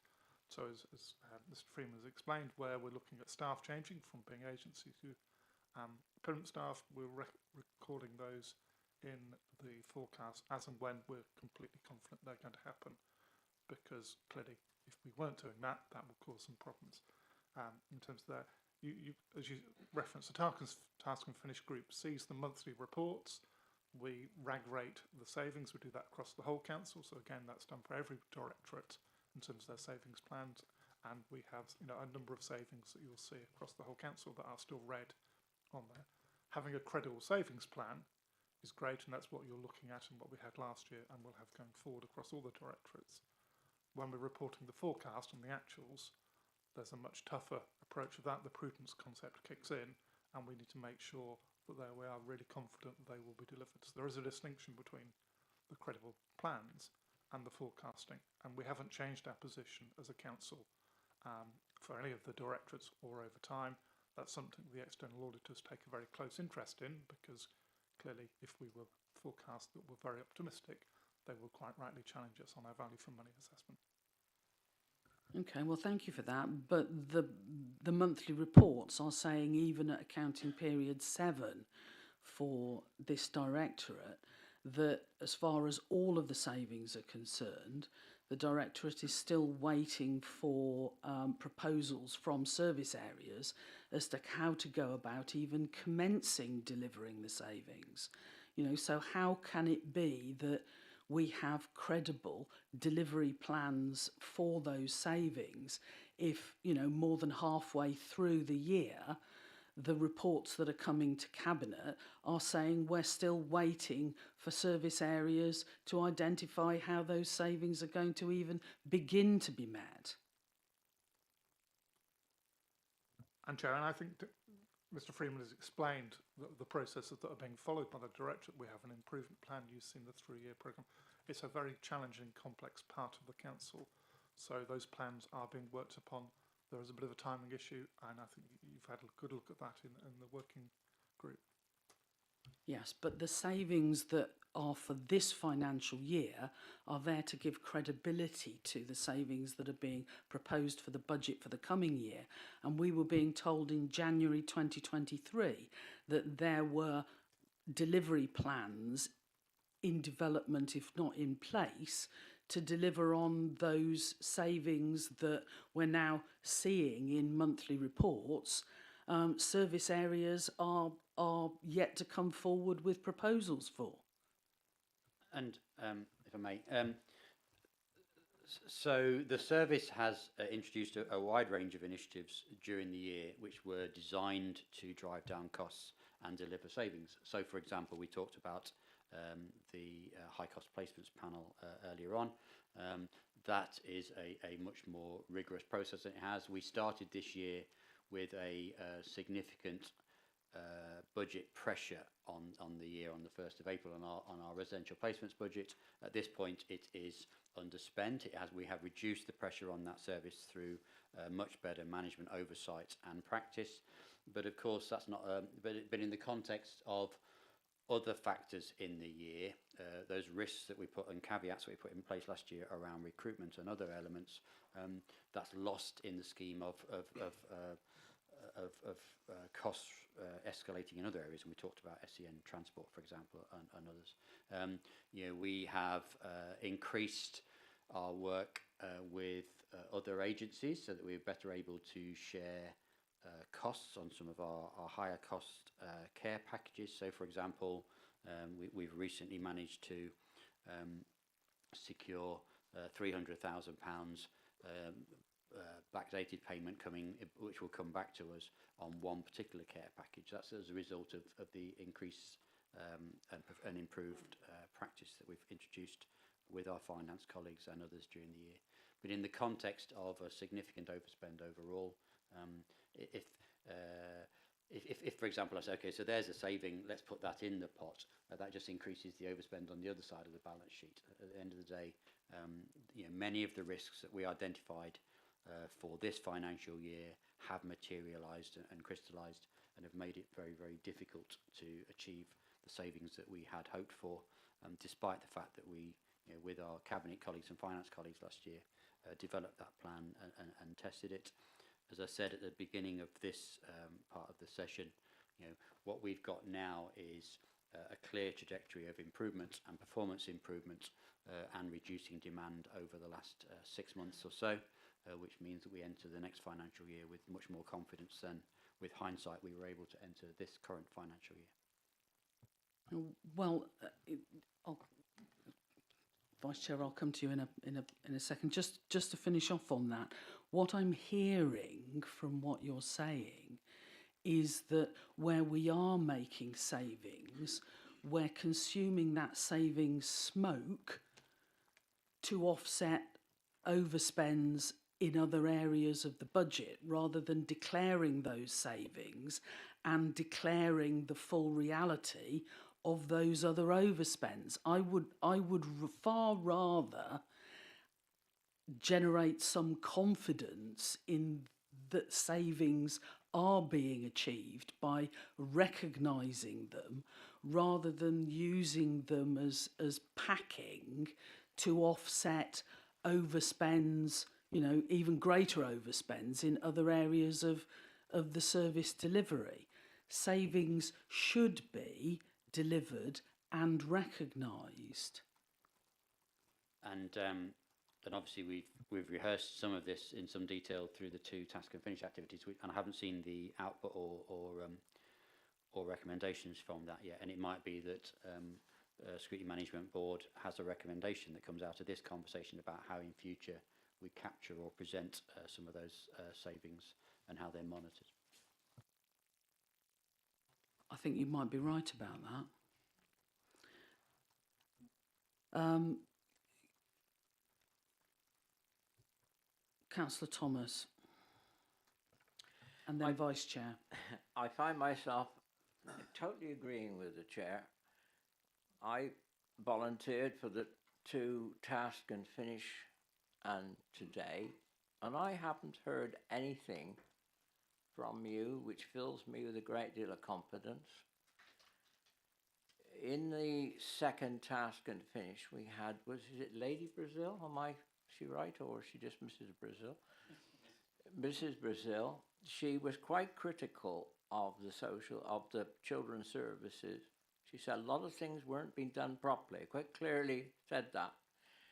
Now, I haven't heard from you today that some of those problems she talked about, some of those inadequacies, that you're facing those. And the other thing, a constituent of mine did work for your department and left just before you came, and said that department is totally overmanaged. There's far too many managers and senior staff and not enough people on the ground. Is that something you are considering? So apologies that you haven't heard that from me today, but the conversation hasn't been about practice and performance today. It's absolutely been about the budget. And children's scrutiny certainly look at a lot of that with our with the improvement board. And if given a longer platform, I could certainly talk at great length about practice improvement and performance as we're seeing it now compared to a year ago, and I'll happily meet with you individually if that's helpful to do some of that. Eleanor Brazil is our commissioner. I'm sure she might like being Lady Brazil, but I don't know.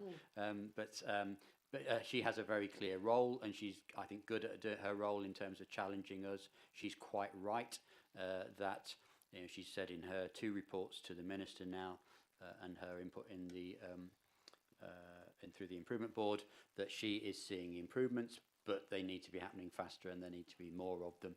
And it's part of her role to keep mine and the services' feet to the fire, as it were, to make sure that we keep that pace going.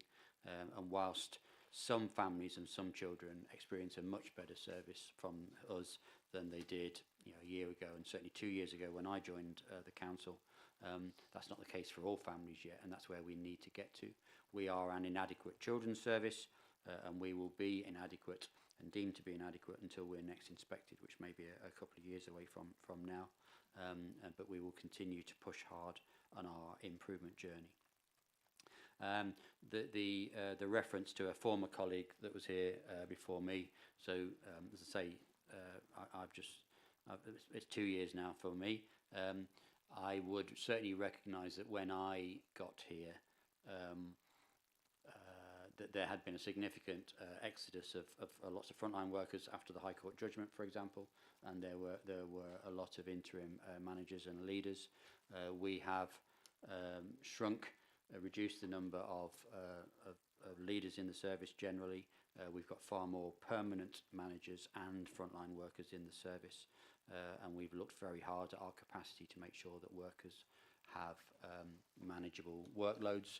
And I think if I think back to when I joined, and perhaps when the constituent you mentioned left, at that point the average caseload, so a social worker could be working with 40 or more children.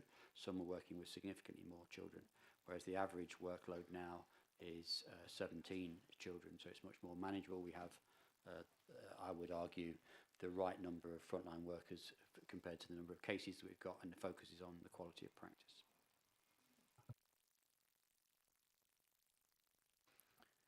Right, thank you. Vice Chair. Thank you, Chair. Thanks. I'm sorry, I still remain to be convinced that this plan that you presented is going to work, because it hasn't before, and I haven't heard enough to satisfy me that it will. So I have two things that I want to focus on. Number one is the delivery savings across the 4 quarters. I really don't like seeing a delivery plan profiled across 4 quarters where everything ends up in the 4th quarter, because it doesn't tell me anything about how that is going to be managed through the year. And when, as we've just heard, we've potentially got things that we are trying to still deliver for this year have been shunted into looking like a quick win on quarter 1 on the reduction of social workers, the work that we're doing this year. And so I would like to see much more profiling of what's going to happen particularly to the high cost placements over the 4 quarters, and the reduction in social worker establishment over, confidence that will happen in the 1st quarter for the reduction of social workers establishment, and how we're maintaining those transport efficiencies. You talked about employment and healthcare plans and the pressures of that. Seen very little about, other than in some of the mitigation, how you're actually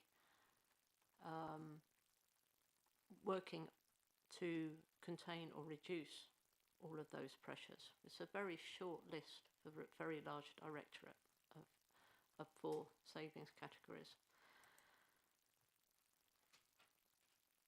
So my main thing out of that is I'd like to see a better quarterly profile of all of those risks to the savings. The other part of risk is actually focusing on the generic table for the risk management on page 18 and 19 for all of these plans. In particular, as Councillor Fagan touched on, the non-delivery of the required improvements in children's, what you've actually stated there is a 3-year strategic and financial plan has been developed to ensure the Children and Young People's Directorate is able to live within its means after 3 years. So what you're actually saying is we are not going to be able to live within the means of this budget that we've set, nor will we be able to for the next 3 years. And that's the main question to you, and I'm happy to leave it there for children's, and then I have one more point to make about risk. Okay, if we can have some comment back on that, please. Yeah. So I absolutely understand that on the basis of not having delivered any savings in this year, there is a degree of scepticism for the year ahead. And I'm absolutely sure that you and the Children's Scrutiny and others will hold me to account during the year on that one. But we've been really clear about how we've approached our budget proposals and savings proposals for the year ahead, and about the difference in our level of confidence going into this year than this next year rather than the current one. I think the comment about risk, I can see Councillor Bartlett's interpretation of that comment. That sentence there is not saying that we won't live within our means over the next 3 years at all. So one thing we haven't talked about in this session at all is the investment in children's services that is proposed as part of this budget proposal, which is in part a kind of a structural correction, but also a recognition of the challenges that we faced in this year and how we propose to address those for the year ahead, and then the 3-year, and we expect to manage within the budget that we've got for next year and deliver the savings that we've proposed, and then within the 3-year plan that is outlined in your pack, we expect over the 3 years to bring it back down to essentially get that £10.5 million back into the council, so that we get back to a base budget that you would expect to see, and that Councillor Lester referenced earlier on in his comments as well. So it isn't worded or meant to be interpreted as I don't expect to live within my budgets in the next 3 years. I expect to live within my budgets over the next 3 years. I'm quite clear on that, and I'm grateful that there is within this proposal an investment in children's services in this year, and the 3-year plan indicates how we expect to bring it back to a reasonable base, reflecting the size of the local authority and the service as our practice improvement continues. Well, thank you.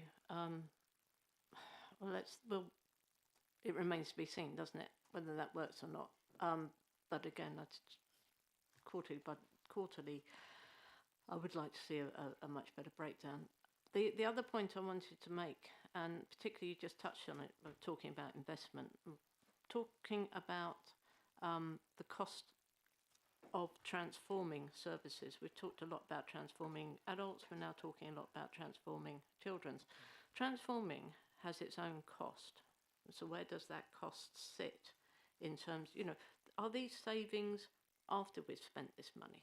Or are the money that we're spending to try and make the savings doesn't appear anywhere in the risk table, in terms of the fact that we have a risk that says potential overspend and non-delivery of savings required to balance the budget.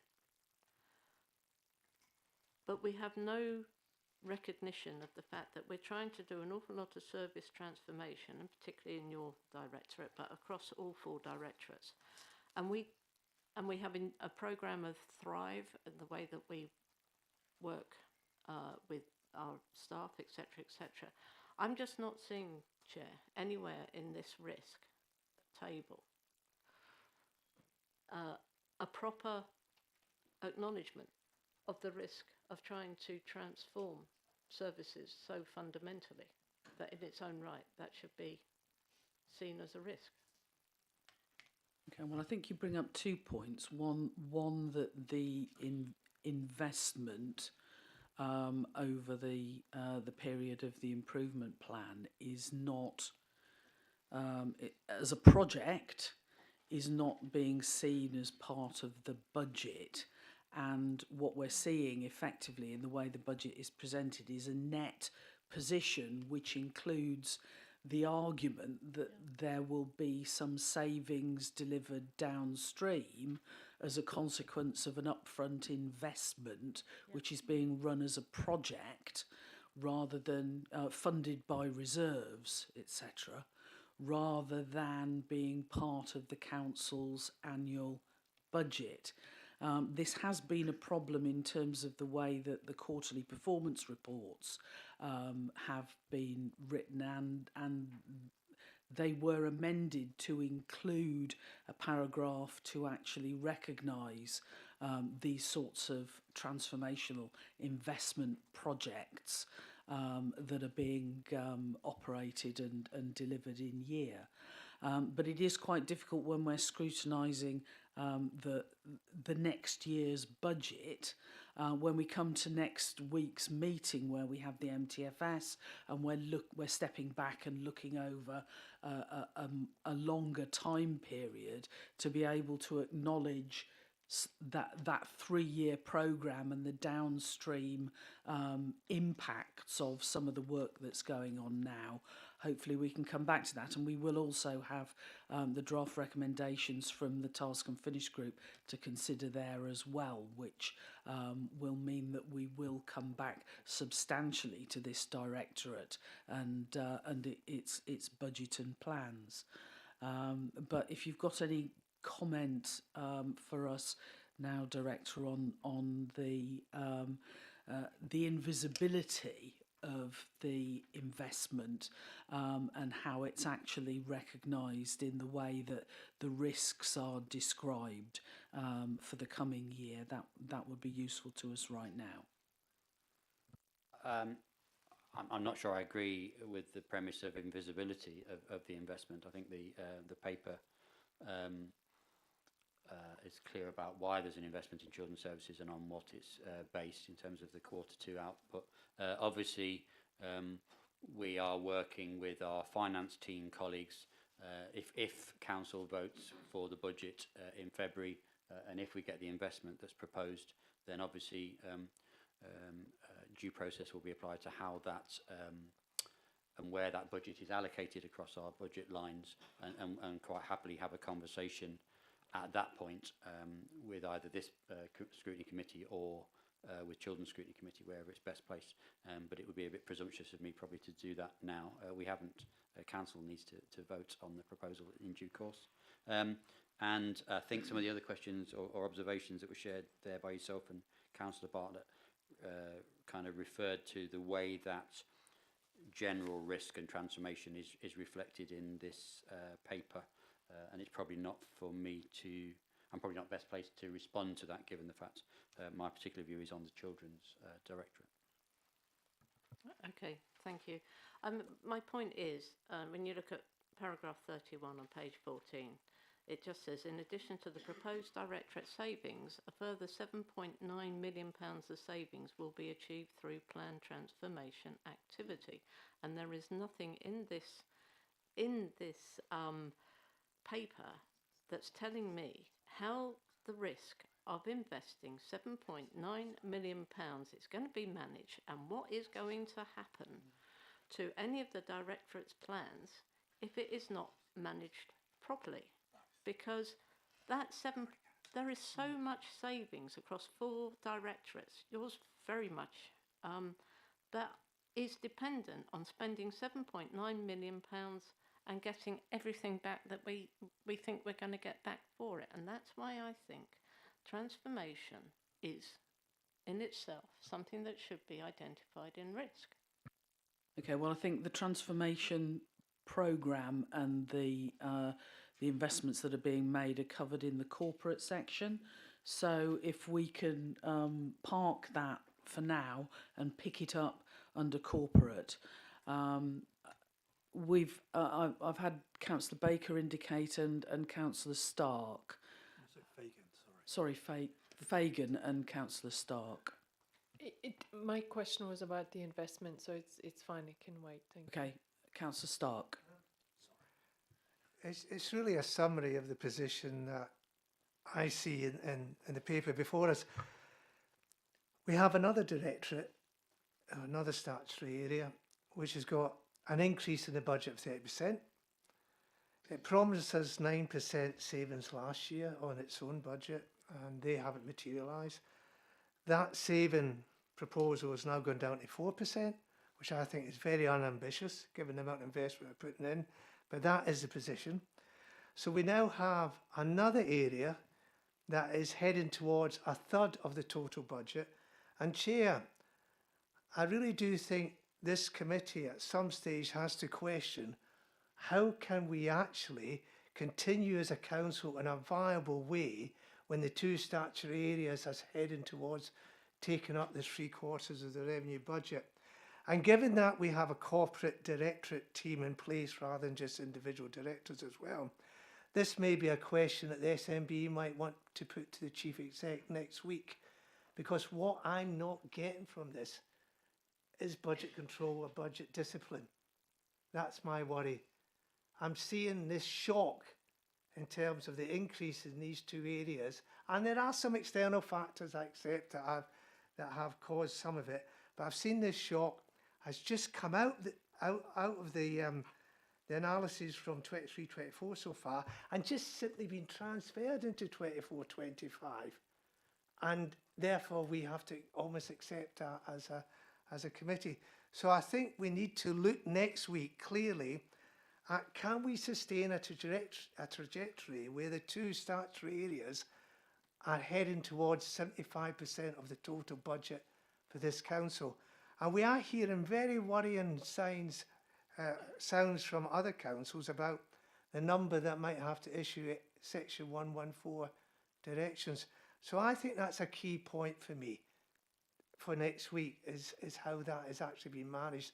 And that is a question for the Chief Exec. Thank you, Chair. Thank you. Well, we'll park that for next week. It, Director, if you could just confirm where the money is coming from to provide the additional funding injection that's proposed for next year, which is giving you a significant budget uplift and recognising what's being termed a structural deficit within your directorate. Probably going to defer to my finance colleagues in terms of where it's coming from. Do you not know? Well, it's coming from a redeployment in the sense of what we're acutely aware of as a Children's Services leadership team is all other parts of the council, as Councillor Stark has alluded to, are having to tighten their belts and make savings in different ways. So quite a considerable amount of it is coming from changes in budgets to other directorates. So that's what we're acutely aware of that and the impact of that across the council as a whole. Anything to add, Mr. Lovegrove? And Chair, page 11 of the report, the covering report table in point 16 shows the overall envelope of the council. The net revenue budget is 205 million, and that shows these budget allocations for the various directorates accommodated within there. So it is coming from the overall council budget. As Mr. Freeman has just mentioned, that is moving budgets between different parts of the council, and I think that's the point Councillor Stark has been making as well. So that is very clear. The money is coming from within the recurring base budget, and that's what the table says on point 16. Right, okay. Well, thank you for clarifying that and bringing that forward. You're absolutely right, Councillor Stark. We do need to pick that up next week. I'm conscious that we have half an hour allotted to us remaining. What I would like to propose is that we take the capital programme and add it to next week's meeting so that we can give proper time to the remaining directorates. And we are missing cabinet member for finance and corporate, so we may have to flex a little bit in terms of how much we probe corporate in the absence of Councillor Stoddart. Leader, are you able to confirm that Councillor Stoddart will be present next week? Yes. That's a blessing. Okay, well, I think we'll press on unless anybody is in desperate need of a break. Okay, well, can we have a 5-minute break then, and then we'll move to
Sorry.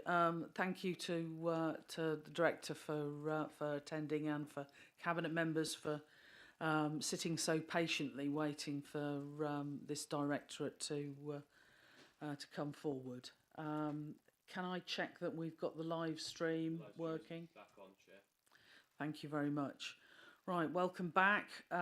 We've looked at the two social care directorates and budgets, and now we're going to turn to economy and environment.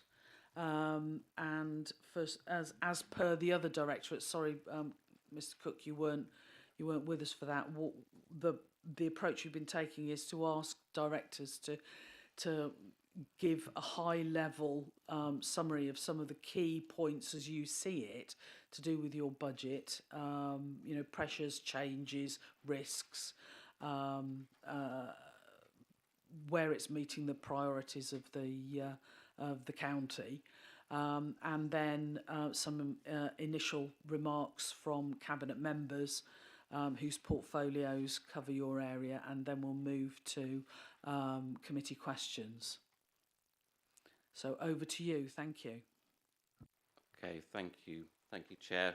Good afternoon, members, and thank you for the time just to go through the directorate plans and proposals for the Economy and Environment Directorate. I have been watching online, Chair, so I've been watching the format of your questions and presentation, so I will be brief as well, and I know you've got all the information in the packs to go through.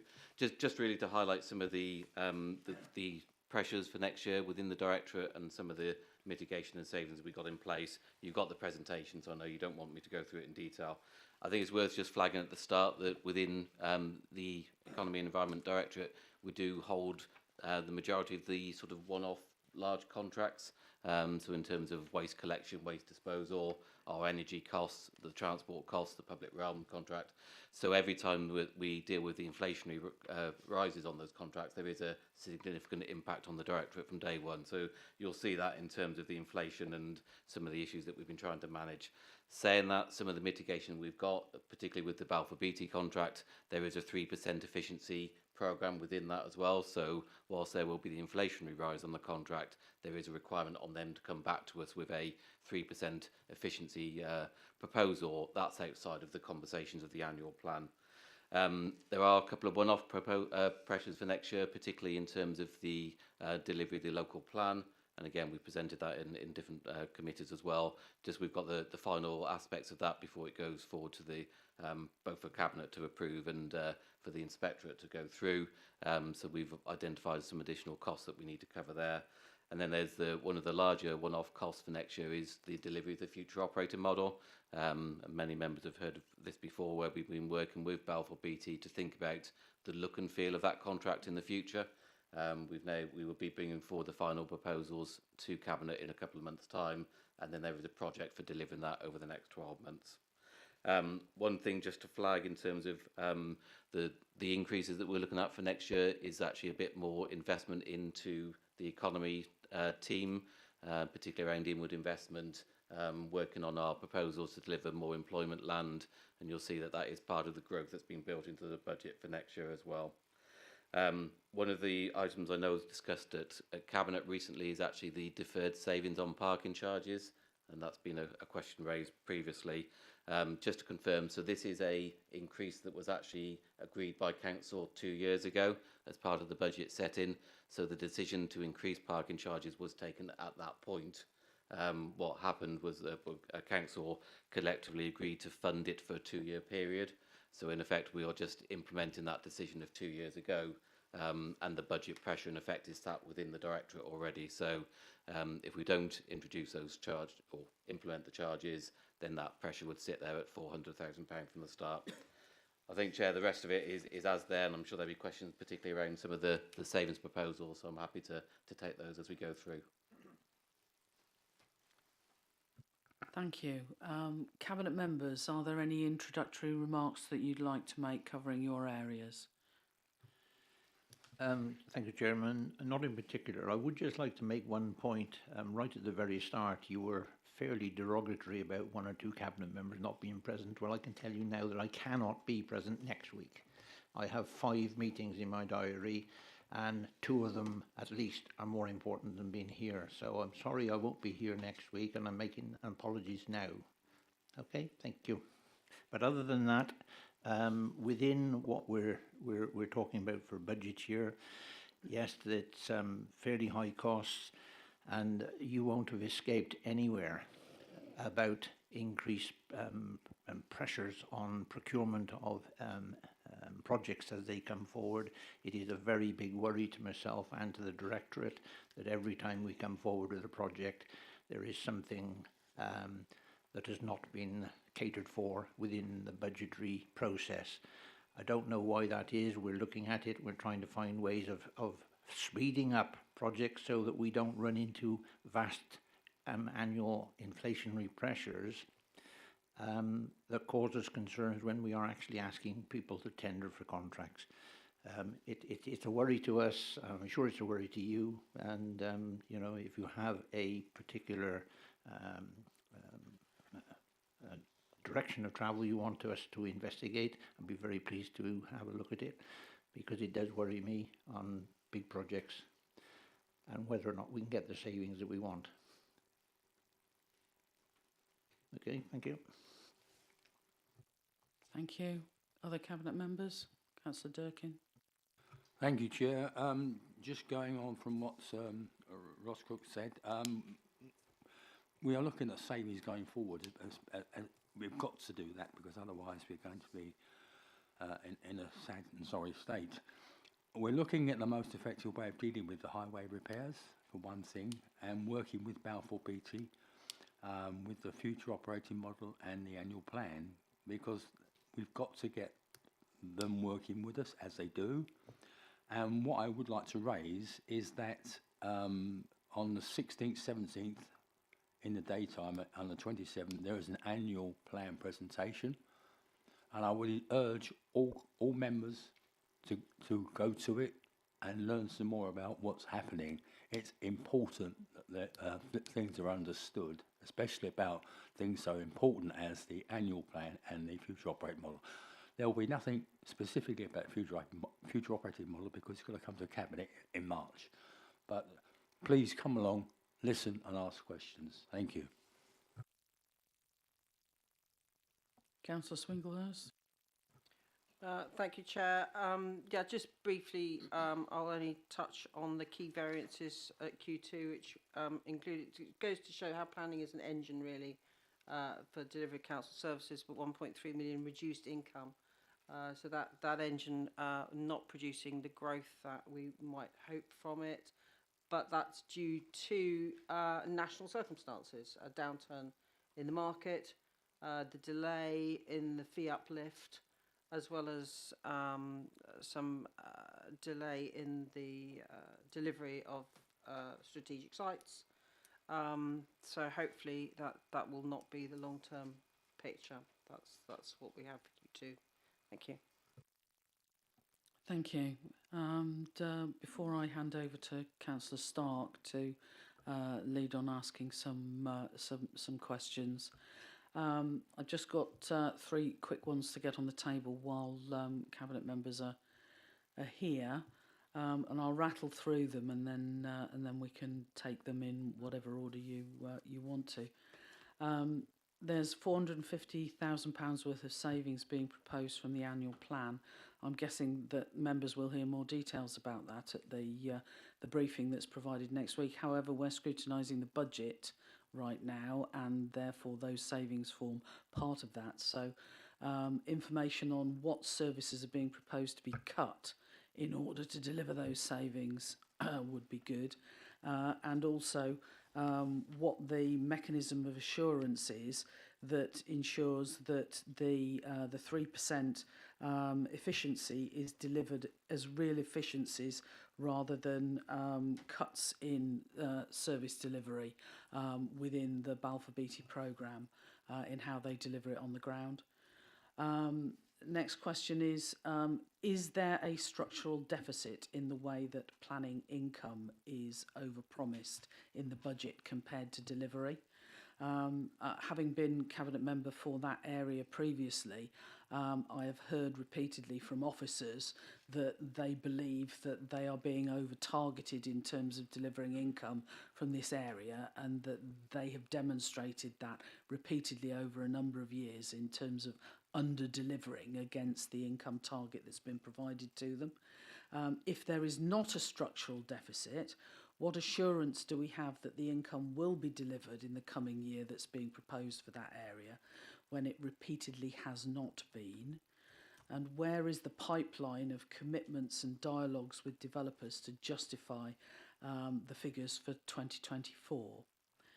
And the third question is, how is the net income from car parking, which is significant, it's about 5.5 million, or it has been in recent years, linked to the service delivery it pays for across E&E and in the BBLP contract?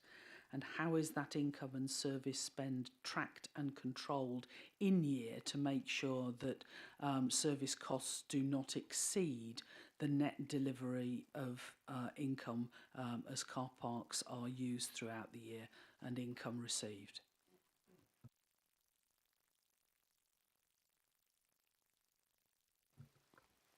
Okay, thank you, Chair. I think I know Councillor Durkin needs to leave, so I'm happy to pick up the questions, particularly around the annual plan and Balfour Beatty. So firstly, you're right, the detail on the annual plan and the £450,000 savings will be as part of that presentation in a couple of weeks. But to give the assurance at this stage, we've carried out the same process for a number of years. We will always go back to Balfour Beatty and say what our target will be in terms of the annual plan programme and what we need to deliver. We've had quite a detailed dialogue this year around in terms of income generation, so permitting, gain share in terms of some of the costs of some of the schemes that they focus on. That the permitting relates to some of the utility works, making sure that they do achieve the full income that they should be for any planned works or any sort of fines or income from those as well. So the majority of the areas that they're looking at is around income as opposed to reducing things. But there will be a number of areas that they will be looking at in terms of how we manage things like winter maintenance. Again, it's a sort of a reactory service. We will always plan to think what it will be, the cost of that service will be based on previous years. But we have been able to take small elements of that out each year on year. It's just not cost as much, or we can sort of reshape some of those rounds, focusing on the main routes first as well. So there's a package of things. We will always set them a stretch target to achieve that, and then come to an agreed figure, which, as you say, Councillor Durkin will then sign off as part of his delegated authority, but we will present those to the briefings in the coming weeks. The 3% efficiency savings, again, is the same process that we'll be looking to make sure that they're not just charging things differently. It's about actually delivering what they have been doing, but for less cost. So they'll be looking at that in terms of their sort of approach to the market for some of the services that they provide to us, or the cost of delivering those services. And that's one of the benefits of a contract like this, in terms of it's a fully costed service, and we will only pay for what we need to. So they're looking to take as much as they can out of that as well. In terms of the planning income, we're in the middle of a quite detailed transformation programme for planning services. You'll know from the capital programme that you've got in your papers as well that there is a proposal to invest over £1 million in a planning system. For me, that's the most crucial part of that transformation. So whilst the income targets are a stretch to achieve, and as Councillor Swingle has said in her introduction, the market isn't fully there at the moment. We're not seeing the number of applications that we're expecting, but we've also seen a delay in some of the increases in planning income, the fees as well. We'd set ourselves a target for this year of around £300,000 in terms of planning income. That couldn't be achieved because the government didn't increase the fees until December of last year. So that already put us at a sort of a slight backward step in terms of that income. That's now in place, and that will form part of the income for next year as well. We are working with our planning colleagues to really understand the income for planning. It has been a challenge for a number of years. And as you said, it's partly because of the market, Councillor Swingle has said, partly down to the market. We know the challenges we've got as a county in terms of phosphates and what that means in terms of the large planning applications coming forward, and we're doing as much as we can to do that. On the pipeline, again, we've the team have just recently restarted the regular meetings with agents. That's something that had stopped a couple of years ago, and that's really actually started a positive conversation with planning agents to think about which applications are coming forward, to see what's holding back any of those applications, and to also start to plan in when they will be coming in and what support we can provide for them. We've also sort of reinvigorated the pre-app advice service to make sure that we can deal with as much of the details in advance of an application coming in. But I think the whole package around planning in terms of the transformation programme, the investment in the IT system, the review of how we deal with pre-applications will give the assurance that you're looking for in terms of the income from that service. In terms of parking, again, this is an area, I mean, you're right in terms of it's one of our biggest income generators for the directorate. We have regular conversations within the service to make sure that we are on target, to understand where those trends are. We have seen different use and timings of car parks across the city, and particularly in terms of commuter parking and areas where people are more likely to park or not, and we're keeping that under review. So it's one that's just sort of constantly being reviewed in terms of what the income is and any changes that we need to make.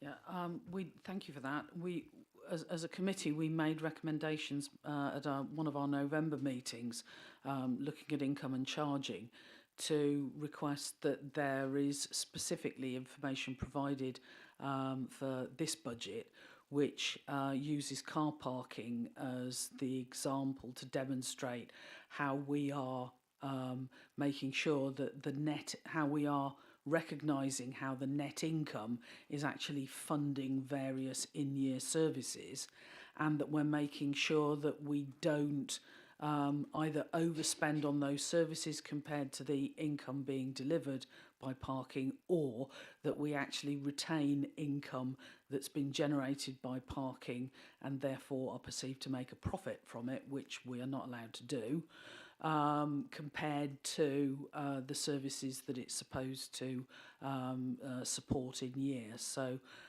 can we, given that that was a request that was made back in November, can we please have that information to give ourselves the assurance that we not only understand what the connectivity is, but also what the mechanism is by which it's managed in year dynamically, so that we don't overspend on services or over-recover on income?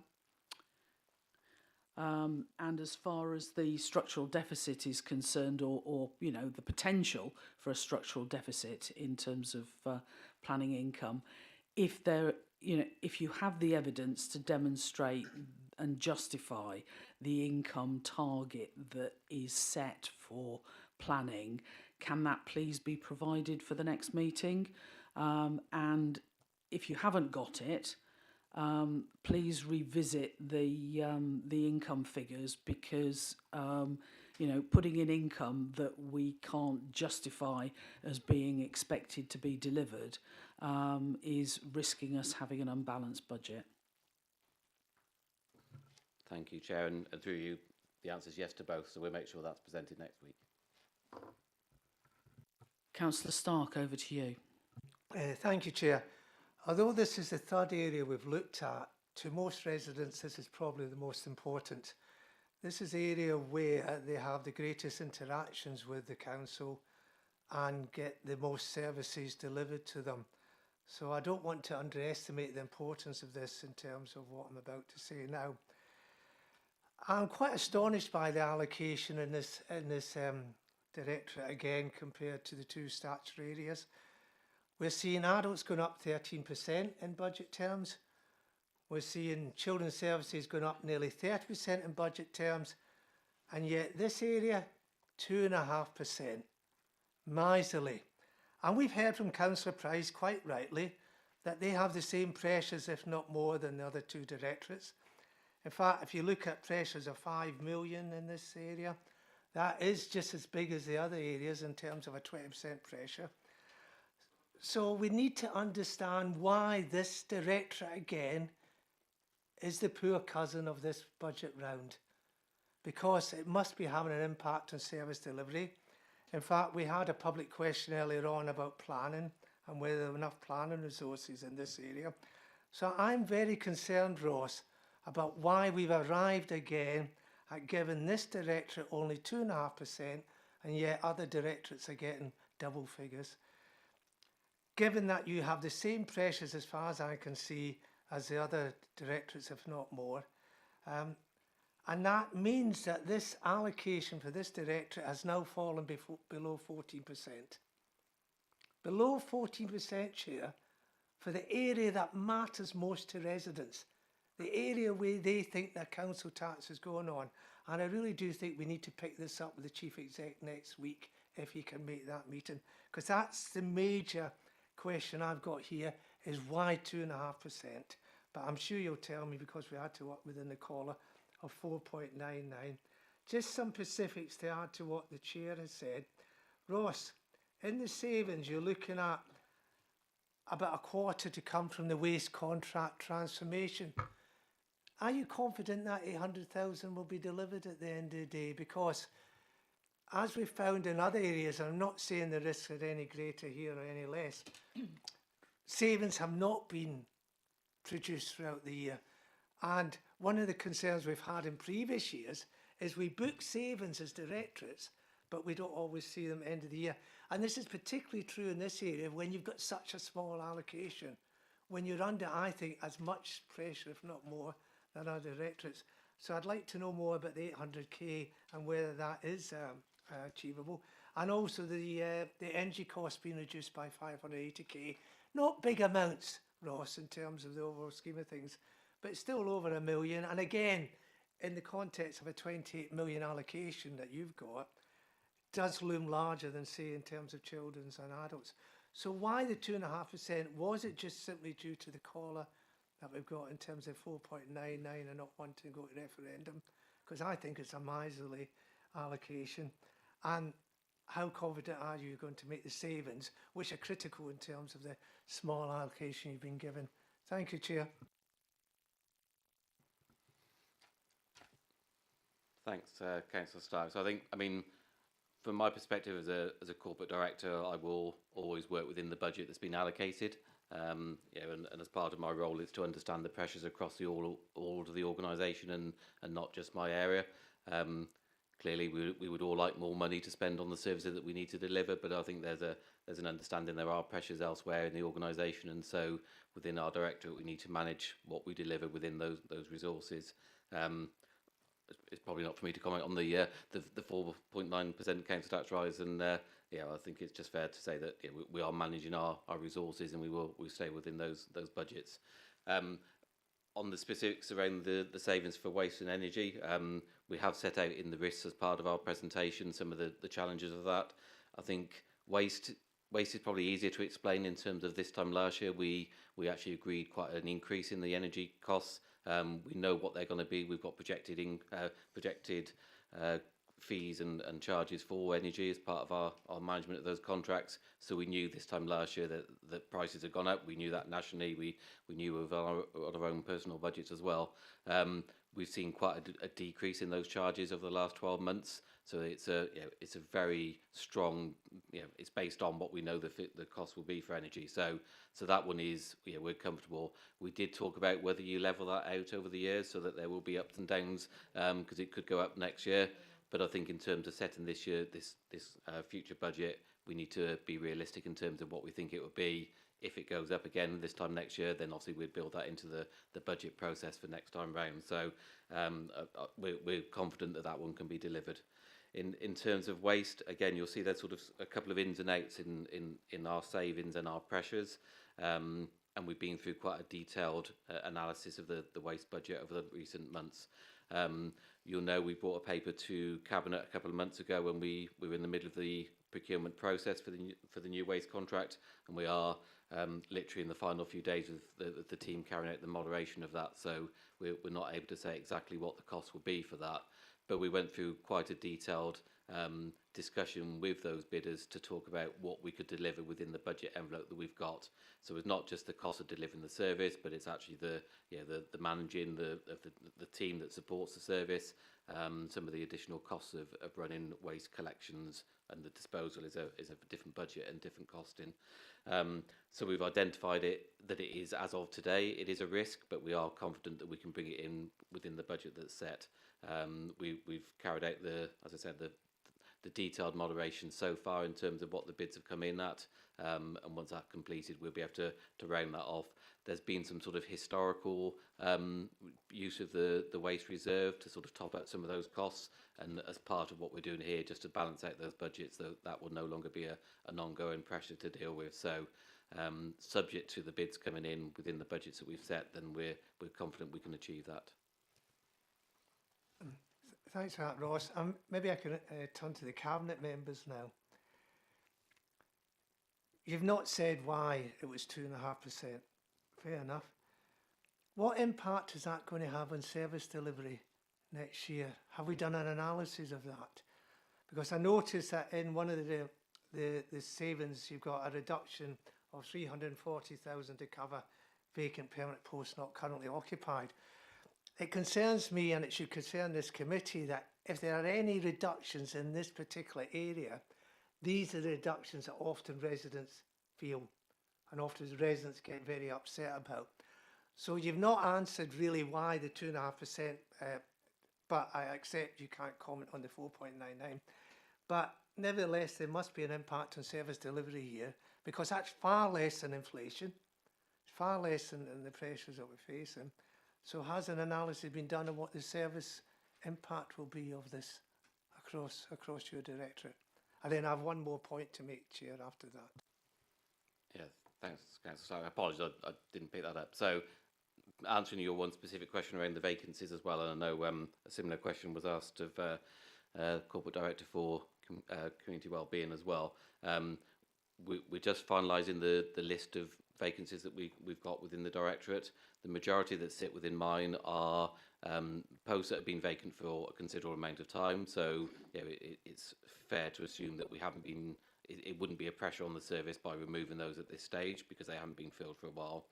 But the majority is actually around where we've got full-time equivalent funding for a post that's only part-time filled. And this would be some of the service areas, things like the school travel assistants, or some of the areas where we've only got part-time hours that we need. So we've been able to do quite a detailed analysis in terms of what the budget is for those posts and what's actually needed for next year. So we're going through, we've got a Directorate Control Panel that reviews all of our vacancies and requests to recruit, and we're just going through those in the next few days just to finalise which posts can be deleted. So whilst there will always be pressure across the services, there is for all of us. By deleting those posts, it wouldn't do that. I think the specific around the 2.5%, I think that's just based on the growth that we need for the cost of delivering those services with the mitigation in place as well. So I think it probably looks as a smaller figure, but it covers everything that we need to deliver next year. So you can assure us that the level of service to residents will stay the same as it is in 23-24, Ross, across all the areas that you cover?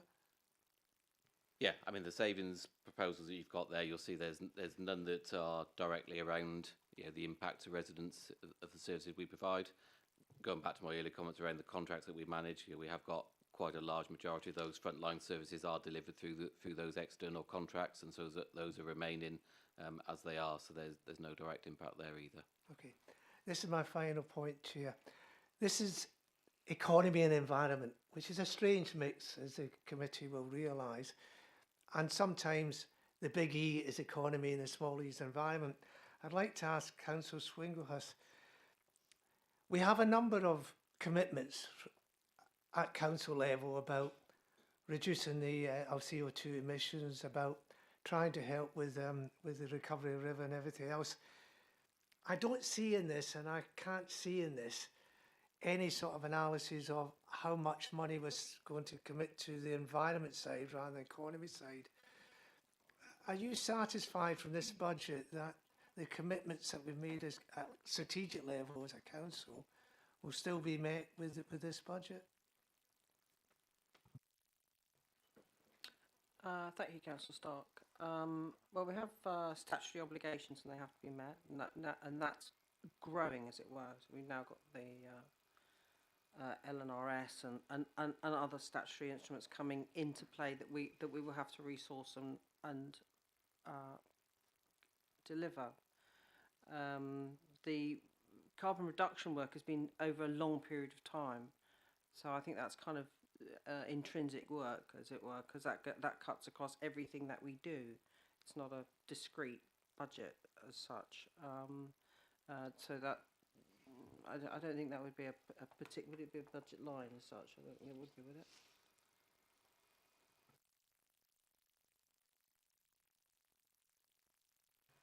So that's probably why it's kind of, in a sense, there's an invisibility about that work, because it's a little bit of everywhere.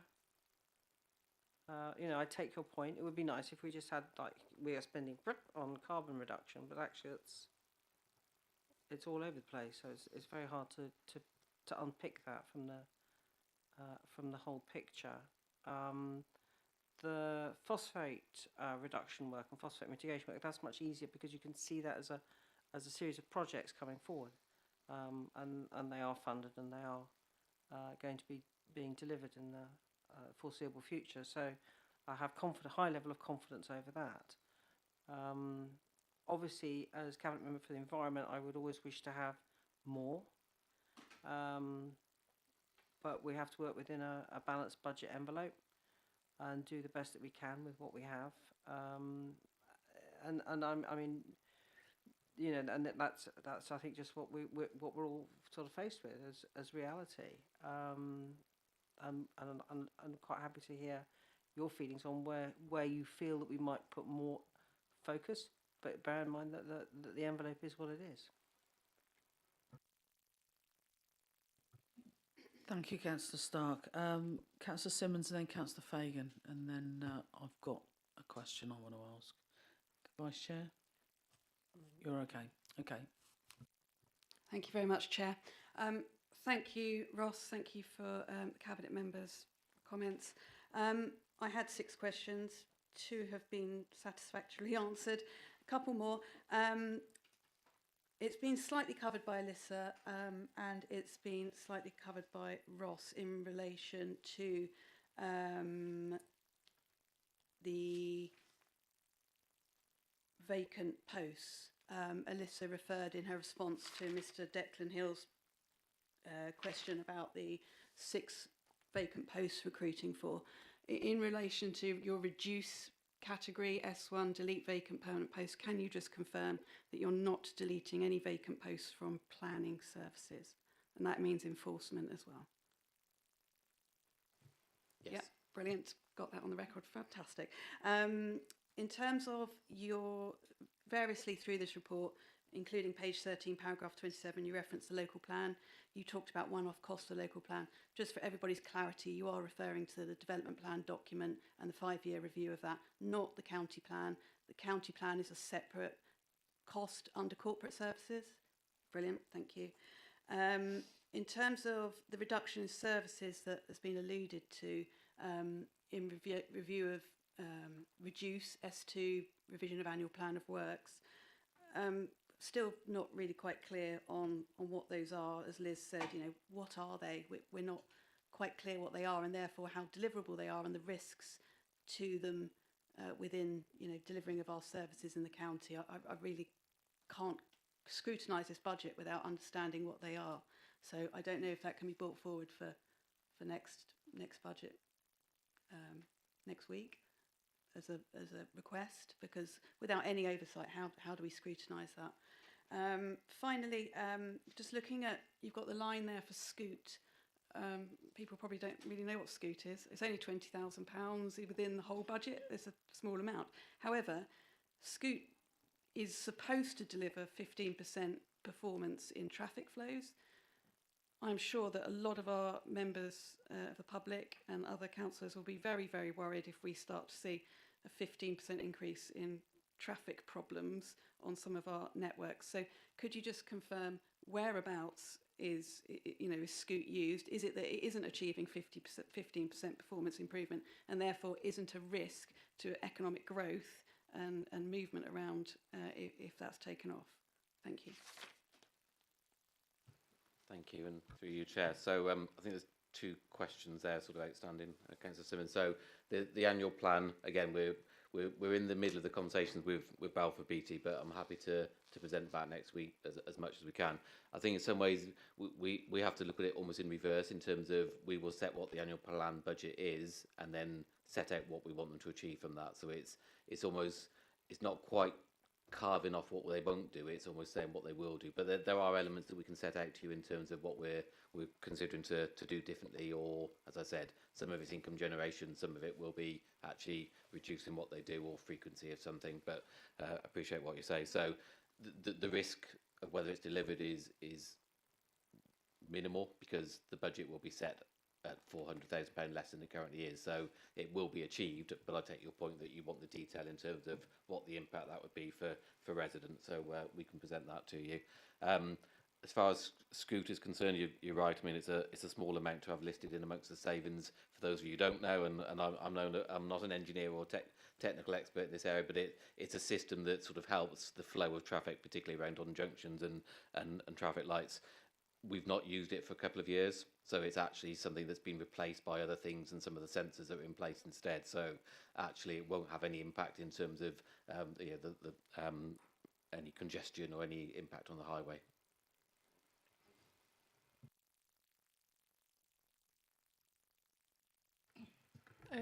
Thank you, Chair. Actually, I had a question about Scoot as well, and it would be interesting to have some sort of briefing on how traffic flows are actually managed, because if we haven't been using Scoot, I mean, it's interesting on a different topic. My question actually is about the local enterprise partnership, the £250,000 savings from that. So I would imagine that some of that is actually transferred to the investment in staffing for economic development. But I would just be curious to know where that spend actually sat while the LEP was in operation, how we used that funding, and whether this is in effect a transfer over to economic development. But also, as we don't know what's coming, and we've got an idea about the Marches Forward partnership, but potentially there are more costs that will be incurred through the Marches Forward partnership, or if we don't understand that funding, is it sort of right to put this as a saving for now? Okay, thanks, Councillor Fagan, and through you, Chair. So this is presented as a saving in terms of this will be a transfer of budgets that are currently sat with the LEP, and then the government, with the LEP ceasing from the 31st of March, it's those functions that will transfer to us and the funding come with it. So in effect, the majority of it will be around the Marches Growth Hub, and so that's funded by the LEP and delivered in effect by the LEP. That will transfer back to the council and the funding will come with it. So it's a sort of a new income and effect for something that we would deliver differently that we weren't doing before. And will that be directly linked to the economic development team then? Is that the correlation will be there? Yeah, so we'll be looking to increase and sort of be more specific to Herefordshire in terms of our growth hub. So not just in terms of branding, but how we deal with and how we support businesses across the county. So it is very different to the Marches Forward partnership, because that's more of our sort of collective voice working with Paris, Monmouthshire and Paris. This is around the LEP will no longer be there. We've established a joint committee that's overseeing the transfer of those functions, which there's a leader rep on from each of those three areas for Shropshire, Telford and Wrekin and ourselves. And we're just working through what will transfer to where and who will be the lead authority on those services. Okay, thank you. So effectively, it's not actually a saving. It's an additional amount that will be coming in. Okay, thank you. Yeah, and I think picking up on that, where what we're looking at is actually new or additional income, can we represent it in a different way, please, so that we're recognising it as income and not showing it as if it were a saving, because it's confusing. I think it's important that we demonstrate where we are generating income or where we are receiving income.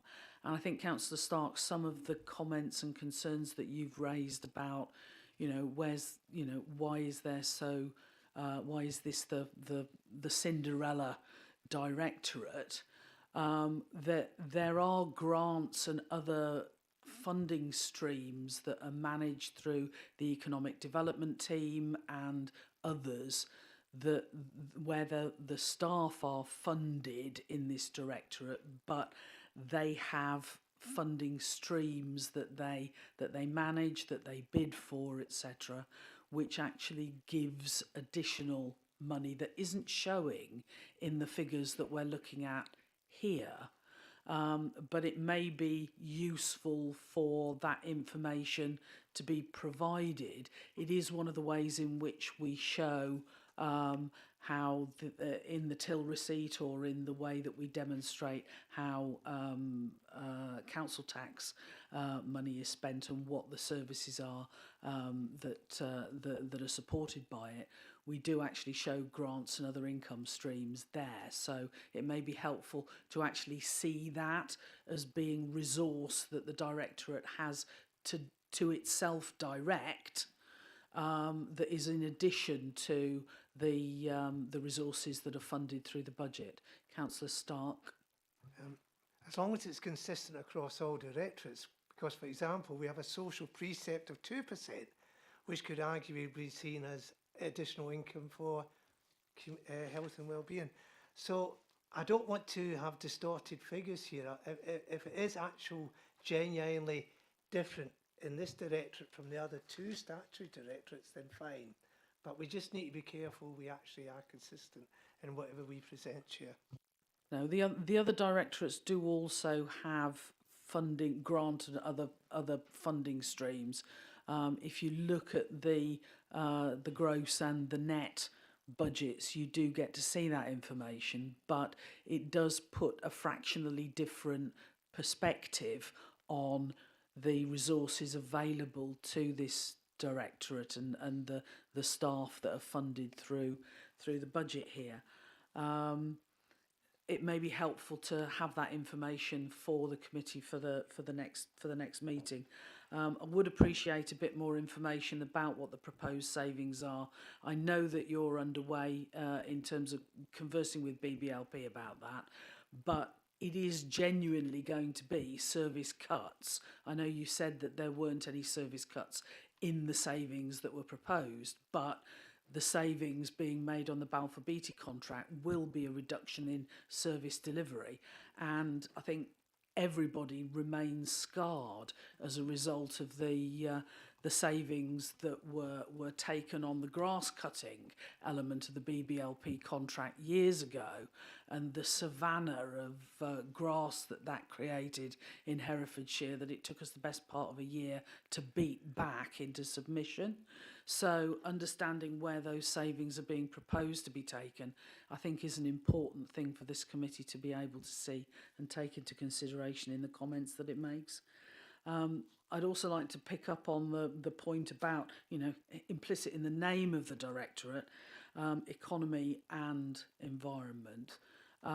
Making sure that we are able to make progress in delivering on the priorities that our residents have in both of these areas is quite important. And it's one of the reasons why, as a committee, we anticipated that we would be receiving the county plan, which would be under development during this financial year, as part of the budget process, so that we could see what your priorities are in terms of the economy and the environment as major strands of what is the current county plan. And the delay in developing the county plan means that we haven't got that to sit alongside our scrutiny of the budget in the way that we would have anticipated, and did indeed anticipate when we put our programme together in the summer. And that does, to a degree, fetter us in being able to see from a policy point of view, what your priorities are, and to test whether the budget that we're presented with and the MTFS is actually balanced to deliver on those priorities for the county. We understand that it's been delayed, but the consequence of that means that it is more difficult than it should have been for us to make some of those judgments in the room. Councillor Simmons. Sorry, just on that note, there's just the additional one, Ross, of the climate change adaptation plan that's been developed and it's been delivered. Yeah, in terms of have we money within the budget allocated that enables us to deliver on that plan? We haven't got the level of granularity to see that, but given recent events with flooding in the county, and this is only going to get worse, it's really important that we have the budget to try and deliver our own adaptation plan. Thank you. Now, I think a general comment that's come out of some of the questions that directorates have taken so far is a questioning of the way that the savings delivery is being profiled across the quarters.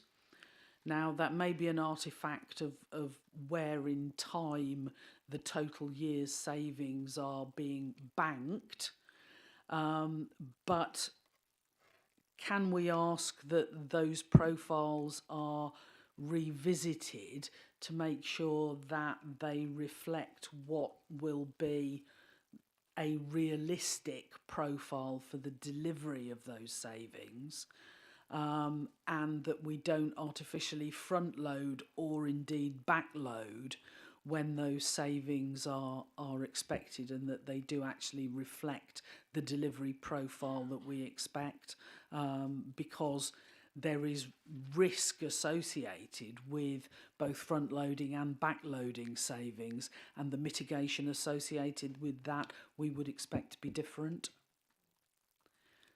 So that's a request. Now, because of time and the absence of Councillor Stoddart, I think if we've had assurance from the leader that he will be present at the meeting next week, I think it's sensible to defer discussing the corporate budget until then, and he can play his full part as cabinet member for that. What we will need to do as a committee is probably to have an online pre-meeting so that we take a really focused approach to the agenda items that we will be covering, to make sure that we cover everything that we need to within the time, because we haven't got a third meeting to knock things onto. Councillor Stark. There are also the council-wide savings of 7.9 million, Chair. Yeah, that's covered under the corporate. You'll be covering that in total then. Yeah, that's represented under the corporate set of slides. Okay. Yeah, we'll have to dig into that a little bit. So hopefully, Councillor Stoddart will be as prepared as I know Mr. Lovegrove and his team will be to support him on that one. Okay, with that then, we're deferring the capital programme and the corporate, so we're half an hour over our time, and thank you to officers for their indulgence with us on that. Mr. Lovegrove, you wanted to come in. Chair, I was just going to say, given we've covered an awful lot of ground today, which has been really helpful, is it, before we close the meeting, worth rehearsing what recommendations we think we've made, or you've made as a committee, and what's due to come back to next week's meeting? So I'm conscious that there's not a lot of time for do the things that we've agreed we'll produce for next week. So if we could spend just a minute rehearsing what we've got, I think it's good if we can do those, so everybody's comfortable and we know what we're doing.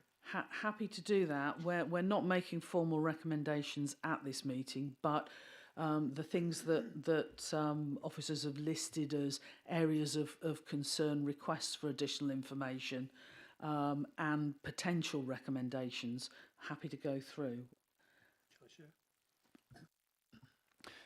Forgive me, some of the detail on this looks a bit patchy. I'm sort of taking very rough notes as we go along, and I've written to some of you already with some more detail on this.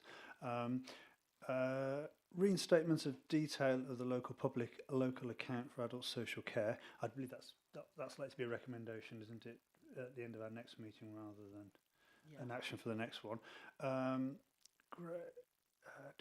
Greater promotion and understanding of funding arrangements for adult social care. More systematic review of self-funders likely to run out of resources and to fall into our responsibility. And I would again suggest that's perhaps something to take for the next meeting as a recommendation. There were questions around the all-age commissioning as listed in paragraph 17 of the main report, and a request that this was kept as a separate budget line.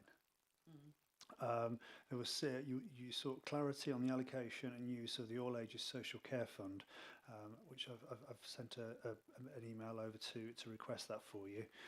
You sought greater clarity on send transport, though I would again suggest that's probably a recommendation to a committee going forward. Evidence justifying income targets within planning and mapping of income to support services and how they manage that in year, which again I've sent an email requesting that information for you in the course of the meeting. Specifically to car park income? Yes, yeah, I did that was a parking income.